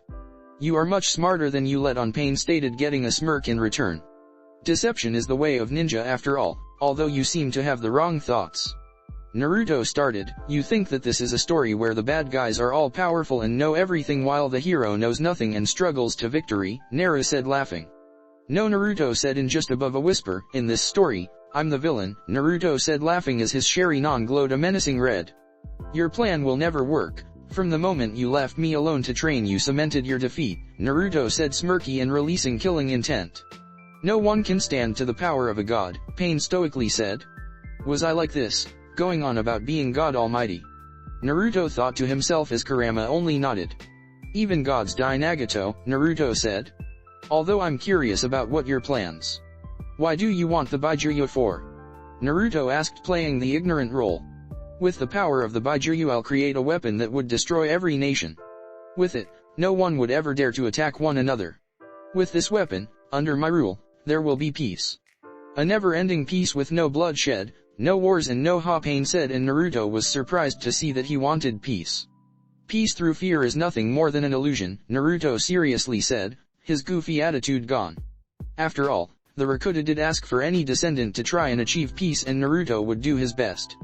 Through fear and pain this peace will last, Pain said with confidence. No, it won't. You will cage people and eventually their animal side will come out, Naruto explained. It doesn't matter in the end, as you will never be able to finish this weapon, Naruto said. Once you experience true pain you will understand why this world is doomed without a god to watch over it, Pain said, and Naruto turned him off. You will understand it so Naruto was saying, but quickly shut up and turned to the plant-like thing on the room. This chakra, that thing has two completely separate chakra signatures, Naruto said, focusing his Sharingan at Zetsu. Tobi watched silently as Naruto observed Zetsu. Tobi could see Naruto's eyes glowing and he concentrated on the plant-like creature. Your chakra feels familiar, Naruto said towards Zetsu, who remained silent. Both of them, Naruto said, and Zetsu was surprised. Who are you? Naruto asked. I'm the white Zetsu and I'm the black Zetsu, Zetsu replied, and Tobi turned surprised towards his pet. Why did you answer him? Tobi curiously asked. I find myself in a pickle, the white Zetsu started. Madara-sama created me and, as such, I'm obligated to answer to him and his blood. On the other hand, he told me to obey you, so, can you understand my situation? The white Zetsu asked, complete unaware of the different reactions he got. Konan was right, he isn't Madara, Pain thought to himself, narrowing his eyes at Tobi. Interesting, Naruto said as Tobi narrowed his eyes towards Naruto. I know now why you feel so familiar. Your black half, your chakra is very similar to mine. If I had to guess, I would say that you are some clone of Uchiha Madara himself, Naruto stat, and Tobi had his eyes widened. Censors were a real pain in the ass. Yes, Zetsu as was replying but didn't get to finish as Tobi used his Kamui and warped him away into his dimension. I look forward to talking to him again, Naruto replied, and Tobi was furious. Zetsu was supposed to be his most loyal pet, and now he found out that Zetsu was primarily allied to Madara. It looked like that Madara and any descendants' orders took prior over Tobi's. Another thorn on my end, I might have to call him back sooner than I thought, Tobi thought to himself. Is it not strange? Naruto asked, but Tobi got confused. How easily loyalties can change, Naruto said, chuckling. Tobi, where are you hiding, Sasuke? Naruto asked, and Itachi's head snapped towards Tobi that he almost broke his neck. Itachi still thought that Sasuke was behind bars at Konoha. It appears that the Hokage kept things hidden better than he, though. Eyes like his are rare, but what is it you expect to achieve here? Tobi asked. Nothing much, Naruto said, shrugging his shoulders, just to show you that no matter how much you try, how harder you try, you will fail, Naruto said, smirking. Big words for a 17 brat, Tobi asked.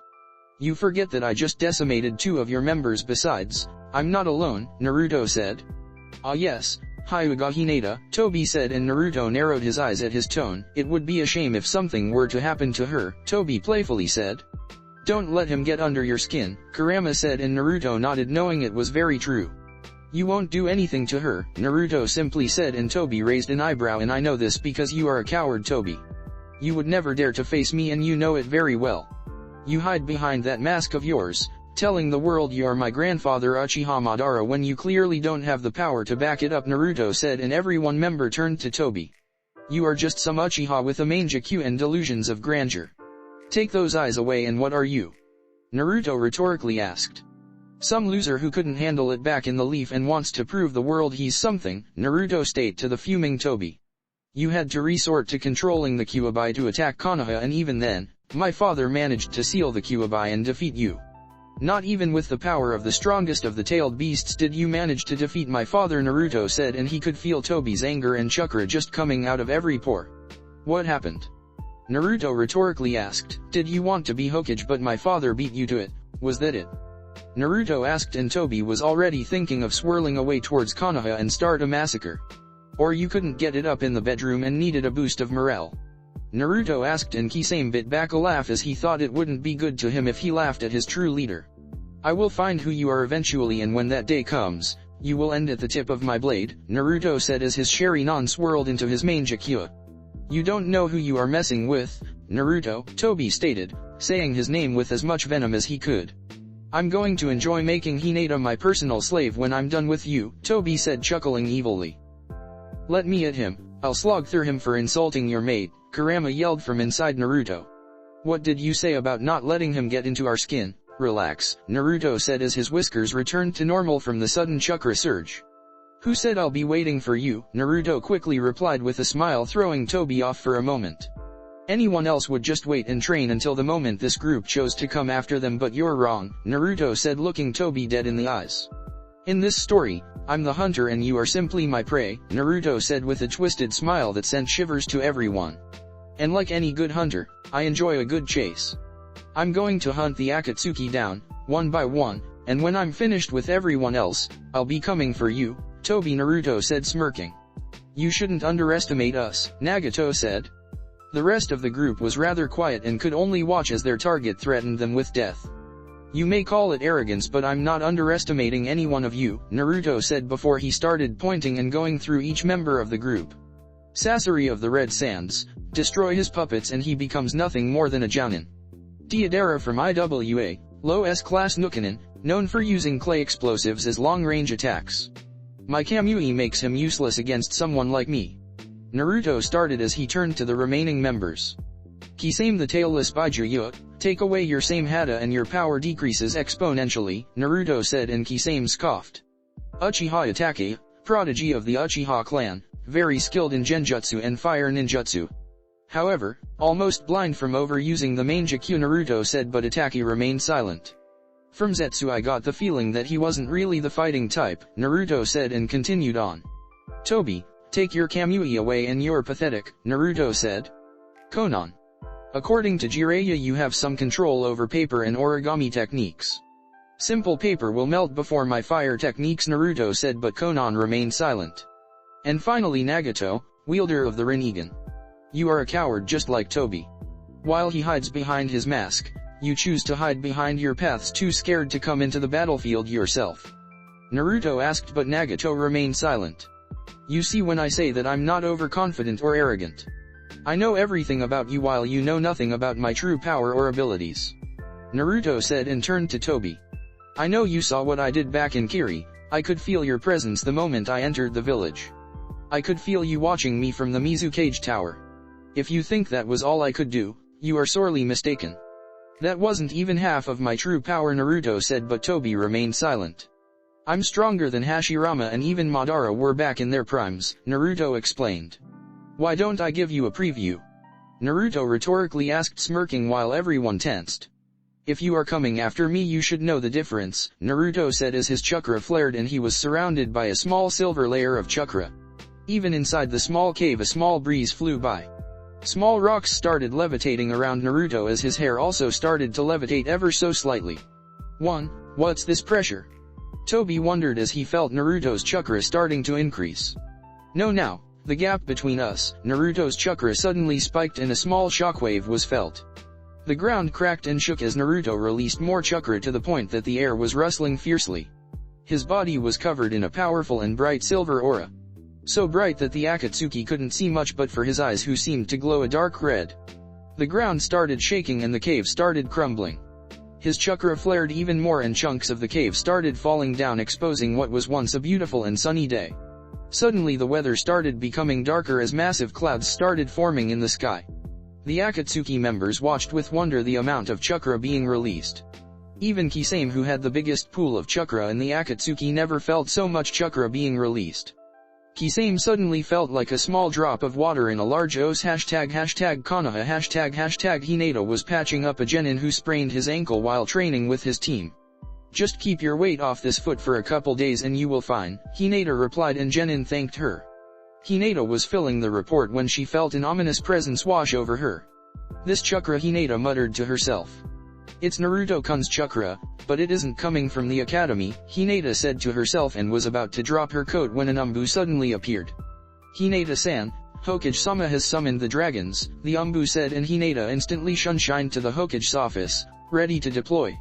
Hashtag back with Akatsuki. Hashtag Naruto took one step forward and the ground cracked. The sky sparkled with thunders upon thunders that lit up the darkened cave. The whole cave started shaking even more and forced every Akatsuki member to drop from the statue. Arg! The statue screamed as it brought his hands to his head. The Gadamazo suddenly got up into his feet and howled into the sky. This is bad, very bad, Nagato thought to himself, wondering what kind of monster had they awakened. This is not possible, the Gadamazo is reacting to his chakra, Tobi thought, worried. If the statue should ever slip from their grasp, it would be over before it even began. Naruto flared his chakra even more. Trees and chunks of rock were blasted away from the ground due to the wind. Naruto's eyes glowed a menacing red as he looked towards the sky. The clouds suddenly shifted ever so slightly, revealing a small glimpse of the moon. Arg! The statue screamed and nature itself seemed to be scared. Everything started withering away and even the moon started gaining a small red hue with black markings. Enough, Nagato shut him down. Tobi yelled for Nagato to sever the connection of the rings. If things continued on, the Gadamazo could sync with Naruto, which would put a wrench in their plans even further. Nagato did just that and closed Kakuzu's ring. Naruto's illusion suddenly disappeared, but it didn't go alone. The sudden end caused a chakra backslash. A massive shockwave destroyed everything. The trees were uprooted, huge chunks of rock were blasted black, and even the Gadamazo was sent tumbling through the ground. What am I going to do with him? Tobi muttered to himself as he warped away, and every one of the Akatsuki was gone from the meeting, knowing full well that they were nothing more than prey, with a hunter on their trail. Hashtag back in Taki. Hashtag Naruto opened his eyes to see that he was back on the battlefield, back in Taki. Naruto sighed to everything he learned. He raised his right hand into the air and watched as Kakuzu's ring slowly started disintegrating into dust until there was nothing left. What do you plan to do now? Kurama asked. They learned very useful things about the Akatsuki. They knew their plan, their members, their strengths, and even weakness. We have to tread carefully. I can't afford to make a wrong move. How long do you think it would take to seal a Baijuyu inside the statue? Naruto asked. Hard to say, it would depend on Nagato's mastery of the Rinnegan, Kurama replied. Though I have a question, how do you know that pain is a path and not simply Yahiko using Nagato's eyes? Kurama asked, wondering if Naruto made a good call. He had piercings of the chakra metal that can only be created with the Rinnegan, Naruto replied, and Kurama nodded in understanding. He can use the outer path if he's using dead bodies, Naruto stated, and Kurama nodded. He might be using bodies for every other path. And it doesn't matter how many paths we destroy unless we find the real one, Naruto mused in thought, considering what to do about the leader of the Akatsuki. Naruto was surprised when he turned around only to on the receiving end of a slap. URG, Naruto groaned as he fell into the ground. What were you thinking? Hinata asked, yelling at her boyfriend. Sorry, Naruto could only reply. Kakashi was next to you, why didn't you bring him with you? Hinata asked, fuming as her careless boyfriend. You took on 2 Akatsuki members alone and without backup. What if you were injured and unable to escape? Hinata said with her eyes watering. I'm sorry if worried you, Naruto said, getting up and hugging Hinata.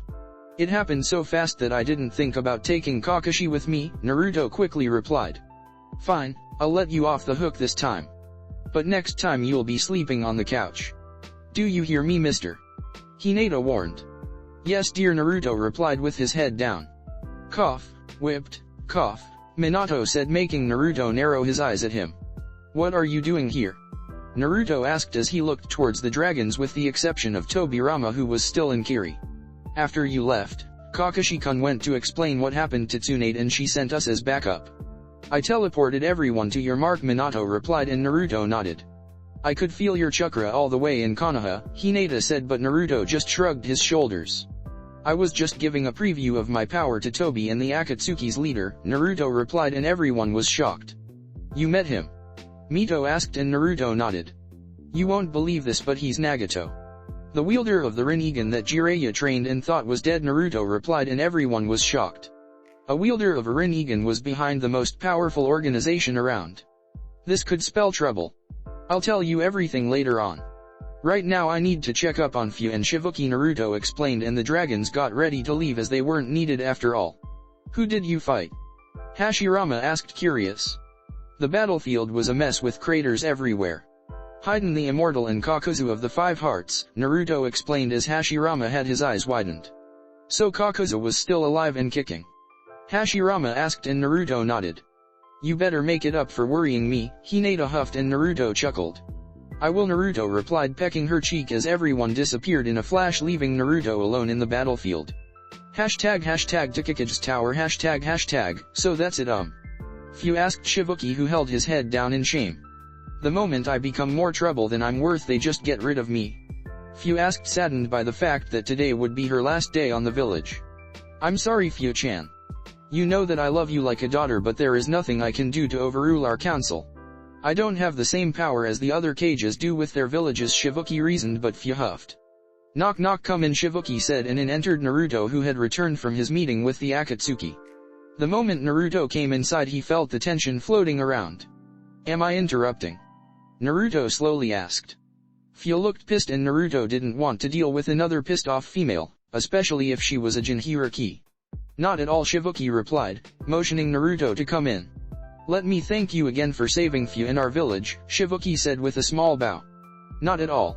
I would do anything for my sister, Naruto replied, looking at Fu, who had her eyes widened. Sister? Fu softly asked. Of course. I think of the Jinchurikis as my brothers and sisters. Very few people tolerate our kind and even fewer actually like us, Naruto explained, rubbing the back of his head. Naruto groaned as Fu tackled him with a hug. Thank you, Fu whispered, hugging Naruto tightly. For everything, Fu said, letting go and wiping her moist eyes. I will always be there for you, Naruto said with a smile. Fu-ne-chan, Naruto jokingly said, making Fu playfully hit him in the arm. Actually, I have another favor I wanted to ask you, Naruto-sama, Shibuki replied, making Naruto look at him funny. I know that you don't like honorifics, but you deserve it. Even cages like me show respect to some, Shibuki said, and Naruto shook his head, chuckling. What do you need? Naruto asked, making Fu tense. The council has banished Fu from the village, Shibuki replied and quickly squirmed in his chair. What? Naruto screamed in outrage, flaring his chakra. The Umbu would have tried to jump in, but they were frozen in place. I can't do anything, Shibuki quickly replied. In the midst of the battle, they assumed I died battling that immortal fellow, Shibuki replied, and Fu flinched at the mention of his death. Very few people in this village like Fu. In fact, if it wasn't for me, would have been long gone by now, Shibuki sadly said. In my absence the council banished Fu from the village, Shibuki said, making Naruto fume. They don't think having a Jinchuriki is worth it, not with them being hunted down, Shibuki said.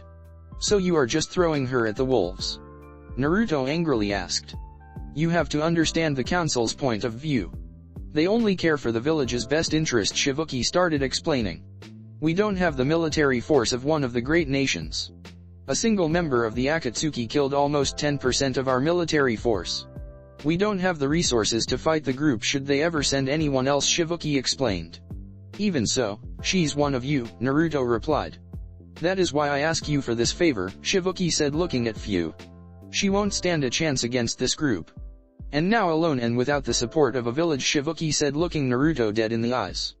I want Konoha to take Fu in and make a leaf shinobi, Shibuki said, and Fu's eyes widened.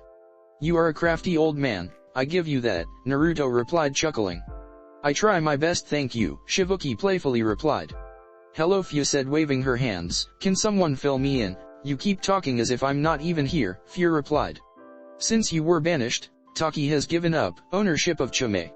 As such, you are able to join any village you wish without any repercussion, either be it economical or military, Naruto explained, and Fu was shocked. To put it simply, you can do what you want, Naruto explained. Maybe this won't be so bad. At least I won't have to deal with these ignorant, Fu thought happily for the first time today. This is where I come in, Naruto said, breaking Fu from her thoughts. If you wish, you can join Konoha and become a leaf shinobi, Naruto explained. Are you sure? Fu asked, a little bit worried. Won't they hate me? And what about the Akatsuki? Fu quickly asked, but Naruto waved her off. For starters, they won't hate you. I already took care of that. Besides, no one will know your burden, Naruto said, and Fu happily nodded. Your concern about the Akatsuki is unnecessary. Konoha already has 2 Jinchurikis, me and Gaara. They will make their move on us eventually. And finally, you have friends there. You have me, Hinata-chan, Gaara, and I believe you remember Shino, Naruto said, taping his chin, and Fu quickly nodded. So, will you come with me? Naruto asked. Just like that. Don't you have to ask your Hokage? Fu asked, concerned about the politics. One thing at the time. I'll take you to live with me at the Senju compound, Naruto asked, and Fu nodded. Unless, of course, you prefer the Abarame compound. Naruto teased. I idiot, Fu said, smacking his head and quickly turning away to hide her blush. It's settled, Shibuki said, rising from his chair. I know you will be happy in Konoha, and I'm sorry for this, Shibuki said, kissing her forehead. Promise to keep in touch, alright? Shibuki asked, and Fu nodded. Goodbye, Fu asked as Naruto placed a hand on her shoulder and both of them disappeared in a swirl. Hashtag Hokage's office hashtag hey Baa-chan, Naruto said as he suddenly appeared in the middle of her office. Tsunade looked up from her paperwork to see Naruto waving and some green-haired girl next to him. Oh Rashi, Naruto thought as his partial Susanoo flared into existence. Fu quickly hid behind Naruto as the Hokage charged her fist. Crack! Naruto's partial Susanoo cracked as Tsunade's fist smashed into it. What are you doing, you crazy woman? Naruto yelled. What were you thinking, fighting two Akatsuki members alone? Tsunade said, angry. Naruto groaned as he already had this talk before. At least Hinata didn't empower her slap with chakra. Hinata already said that me. I'm sorry about going alone, Naruto said, and Tsunade nodded, sitting back down. Oh, welcome to Konoha. Who are you again? Tsunade sweetly asked towards Fu, whose eyes were bulging out. Crazy old woman, Naruto thought to himself, dropping his shield. I'm Fu, slowly said, not wanting to be on the receiving end of that punch. She's the Jinchuriki of the Nanabi, Naruto explained, and Tsunade raised an eyebrow. Taki decided to banish her as they didn't want to be on the Akatsuki's radar. I offered her the choice of coming to live here in Konoha, Naruto said. You can't just offer things like that without consulting me first, Tsunade said, sighing, and Fu became nervous. You aren't Hokage yet, Tsunade said, chuckling. This is a sensitive matter, so I'll take this up with the council, Tsunade explained, and Naruto nodded. I'll drop her off at the Senju compound while you summon the council, Naruto said, and Tsunade nodded, summoning a Numbu. Hashtag council room. 1 hour later hashtag what are we waiting for? Hayashi asked as he was tired of sitting down waiting for something to happen. This is a sensitive matter, for we must wait for the whole council to be gathered. Naru-chan should be arriving soon, Tsunade said, and speak of the devil, Naruto swirled into existence. Sorry I'm late, Naruto said as he sat down at the Senju clan chair. Now that we are all here, the meeting may begin, Tsunade said as everyone focused on her. We are here today to decide if we should allow Fu, the Jinchuriki of the Nanabi, to become a Konoha shinobi, Tsunade said, and got many reactions. Some were indifferent, others suspicious, and some shocked. I believe that the Nanabi belongs to Takigakure, Shikaku said with his eyes wide open. As of today that is no longer true, Tsunade said, and Shikaku raised an eyebrow. Taki has decided to banish Fu from their village due to the Akatsuki hunting them down, Tsunade explained and motioned Naruto to explain. 2 members of the Akatsuki tried to capture Fu today. Hidan the Immortal and Kakuzu of the 5 Hearts. Since Fu had my Hiroshin now, she called for my help and I was able to kill them both, Naruto said, and Shikaku's jaw dropped. You took on 2 S-rank shinobi in one? Shikaku asked in disbelief. Naruto simply nodded. Troublesome, Shikaku muttered beneath his breath. The council decided that having a Jinchuriki was more trouble than worth and simply discarded her, Tsunade stated.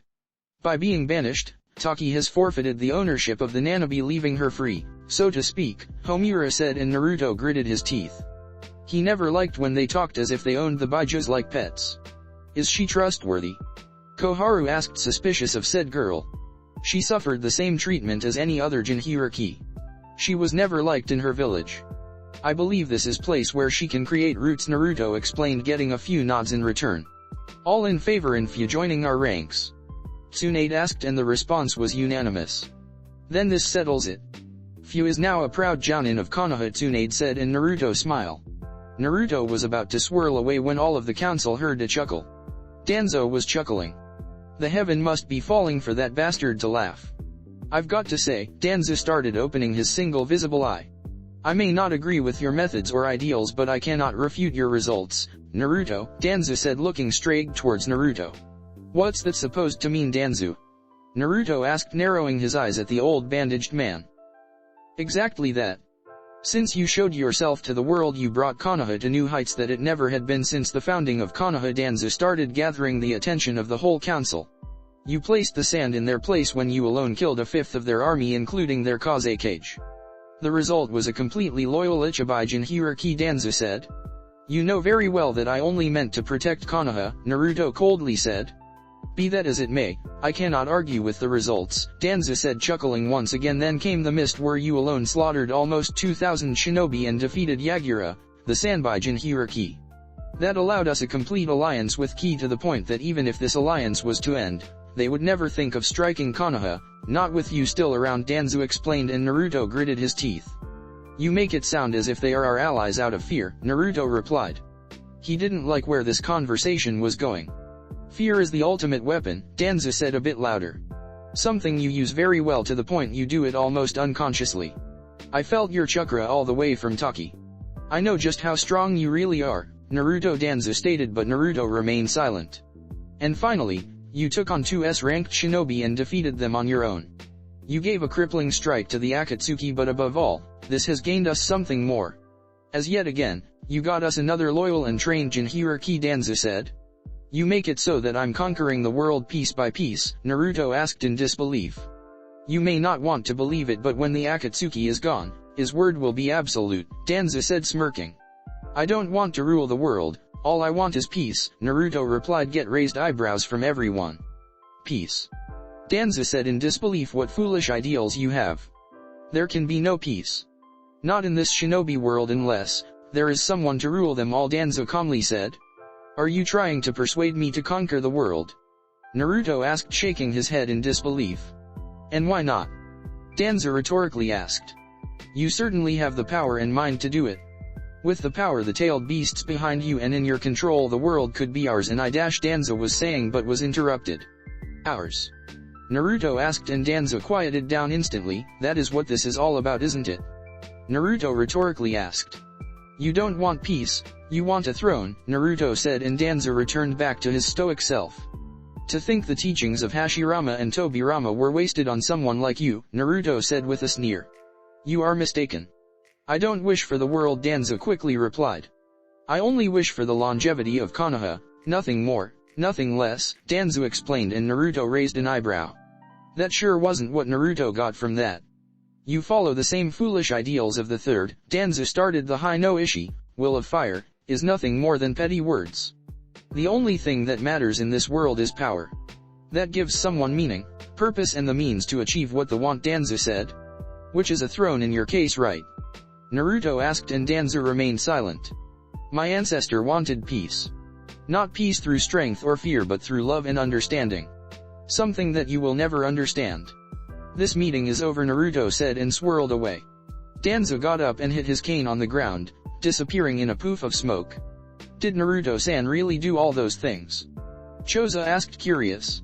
Shikaka was looking at the ceiling after the whole conversation. Something about both of them was a bit off. Naruto was very focused on achieving this peace, while Danzo wanted Naruto on his side, for some reason.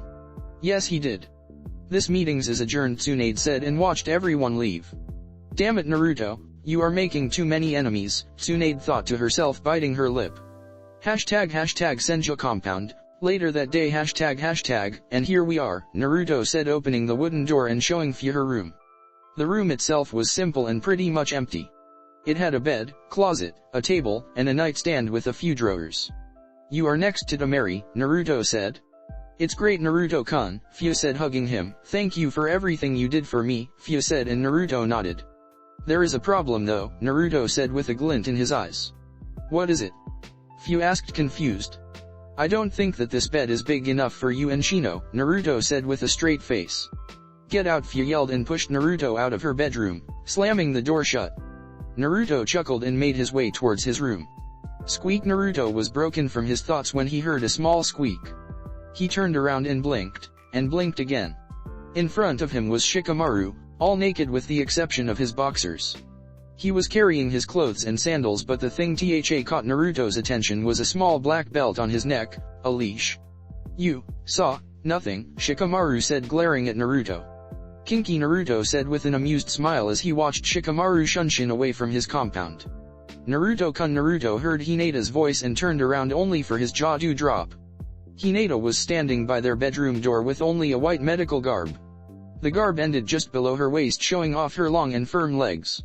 The garb was slightly opened at her chest area, revealing her cleavage. "You coming?" Hinata asked in her best bedroom voice. She bit her finger as she repressed a blush. They had never engaged in role-playing before. "Oh, I'm coming."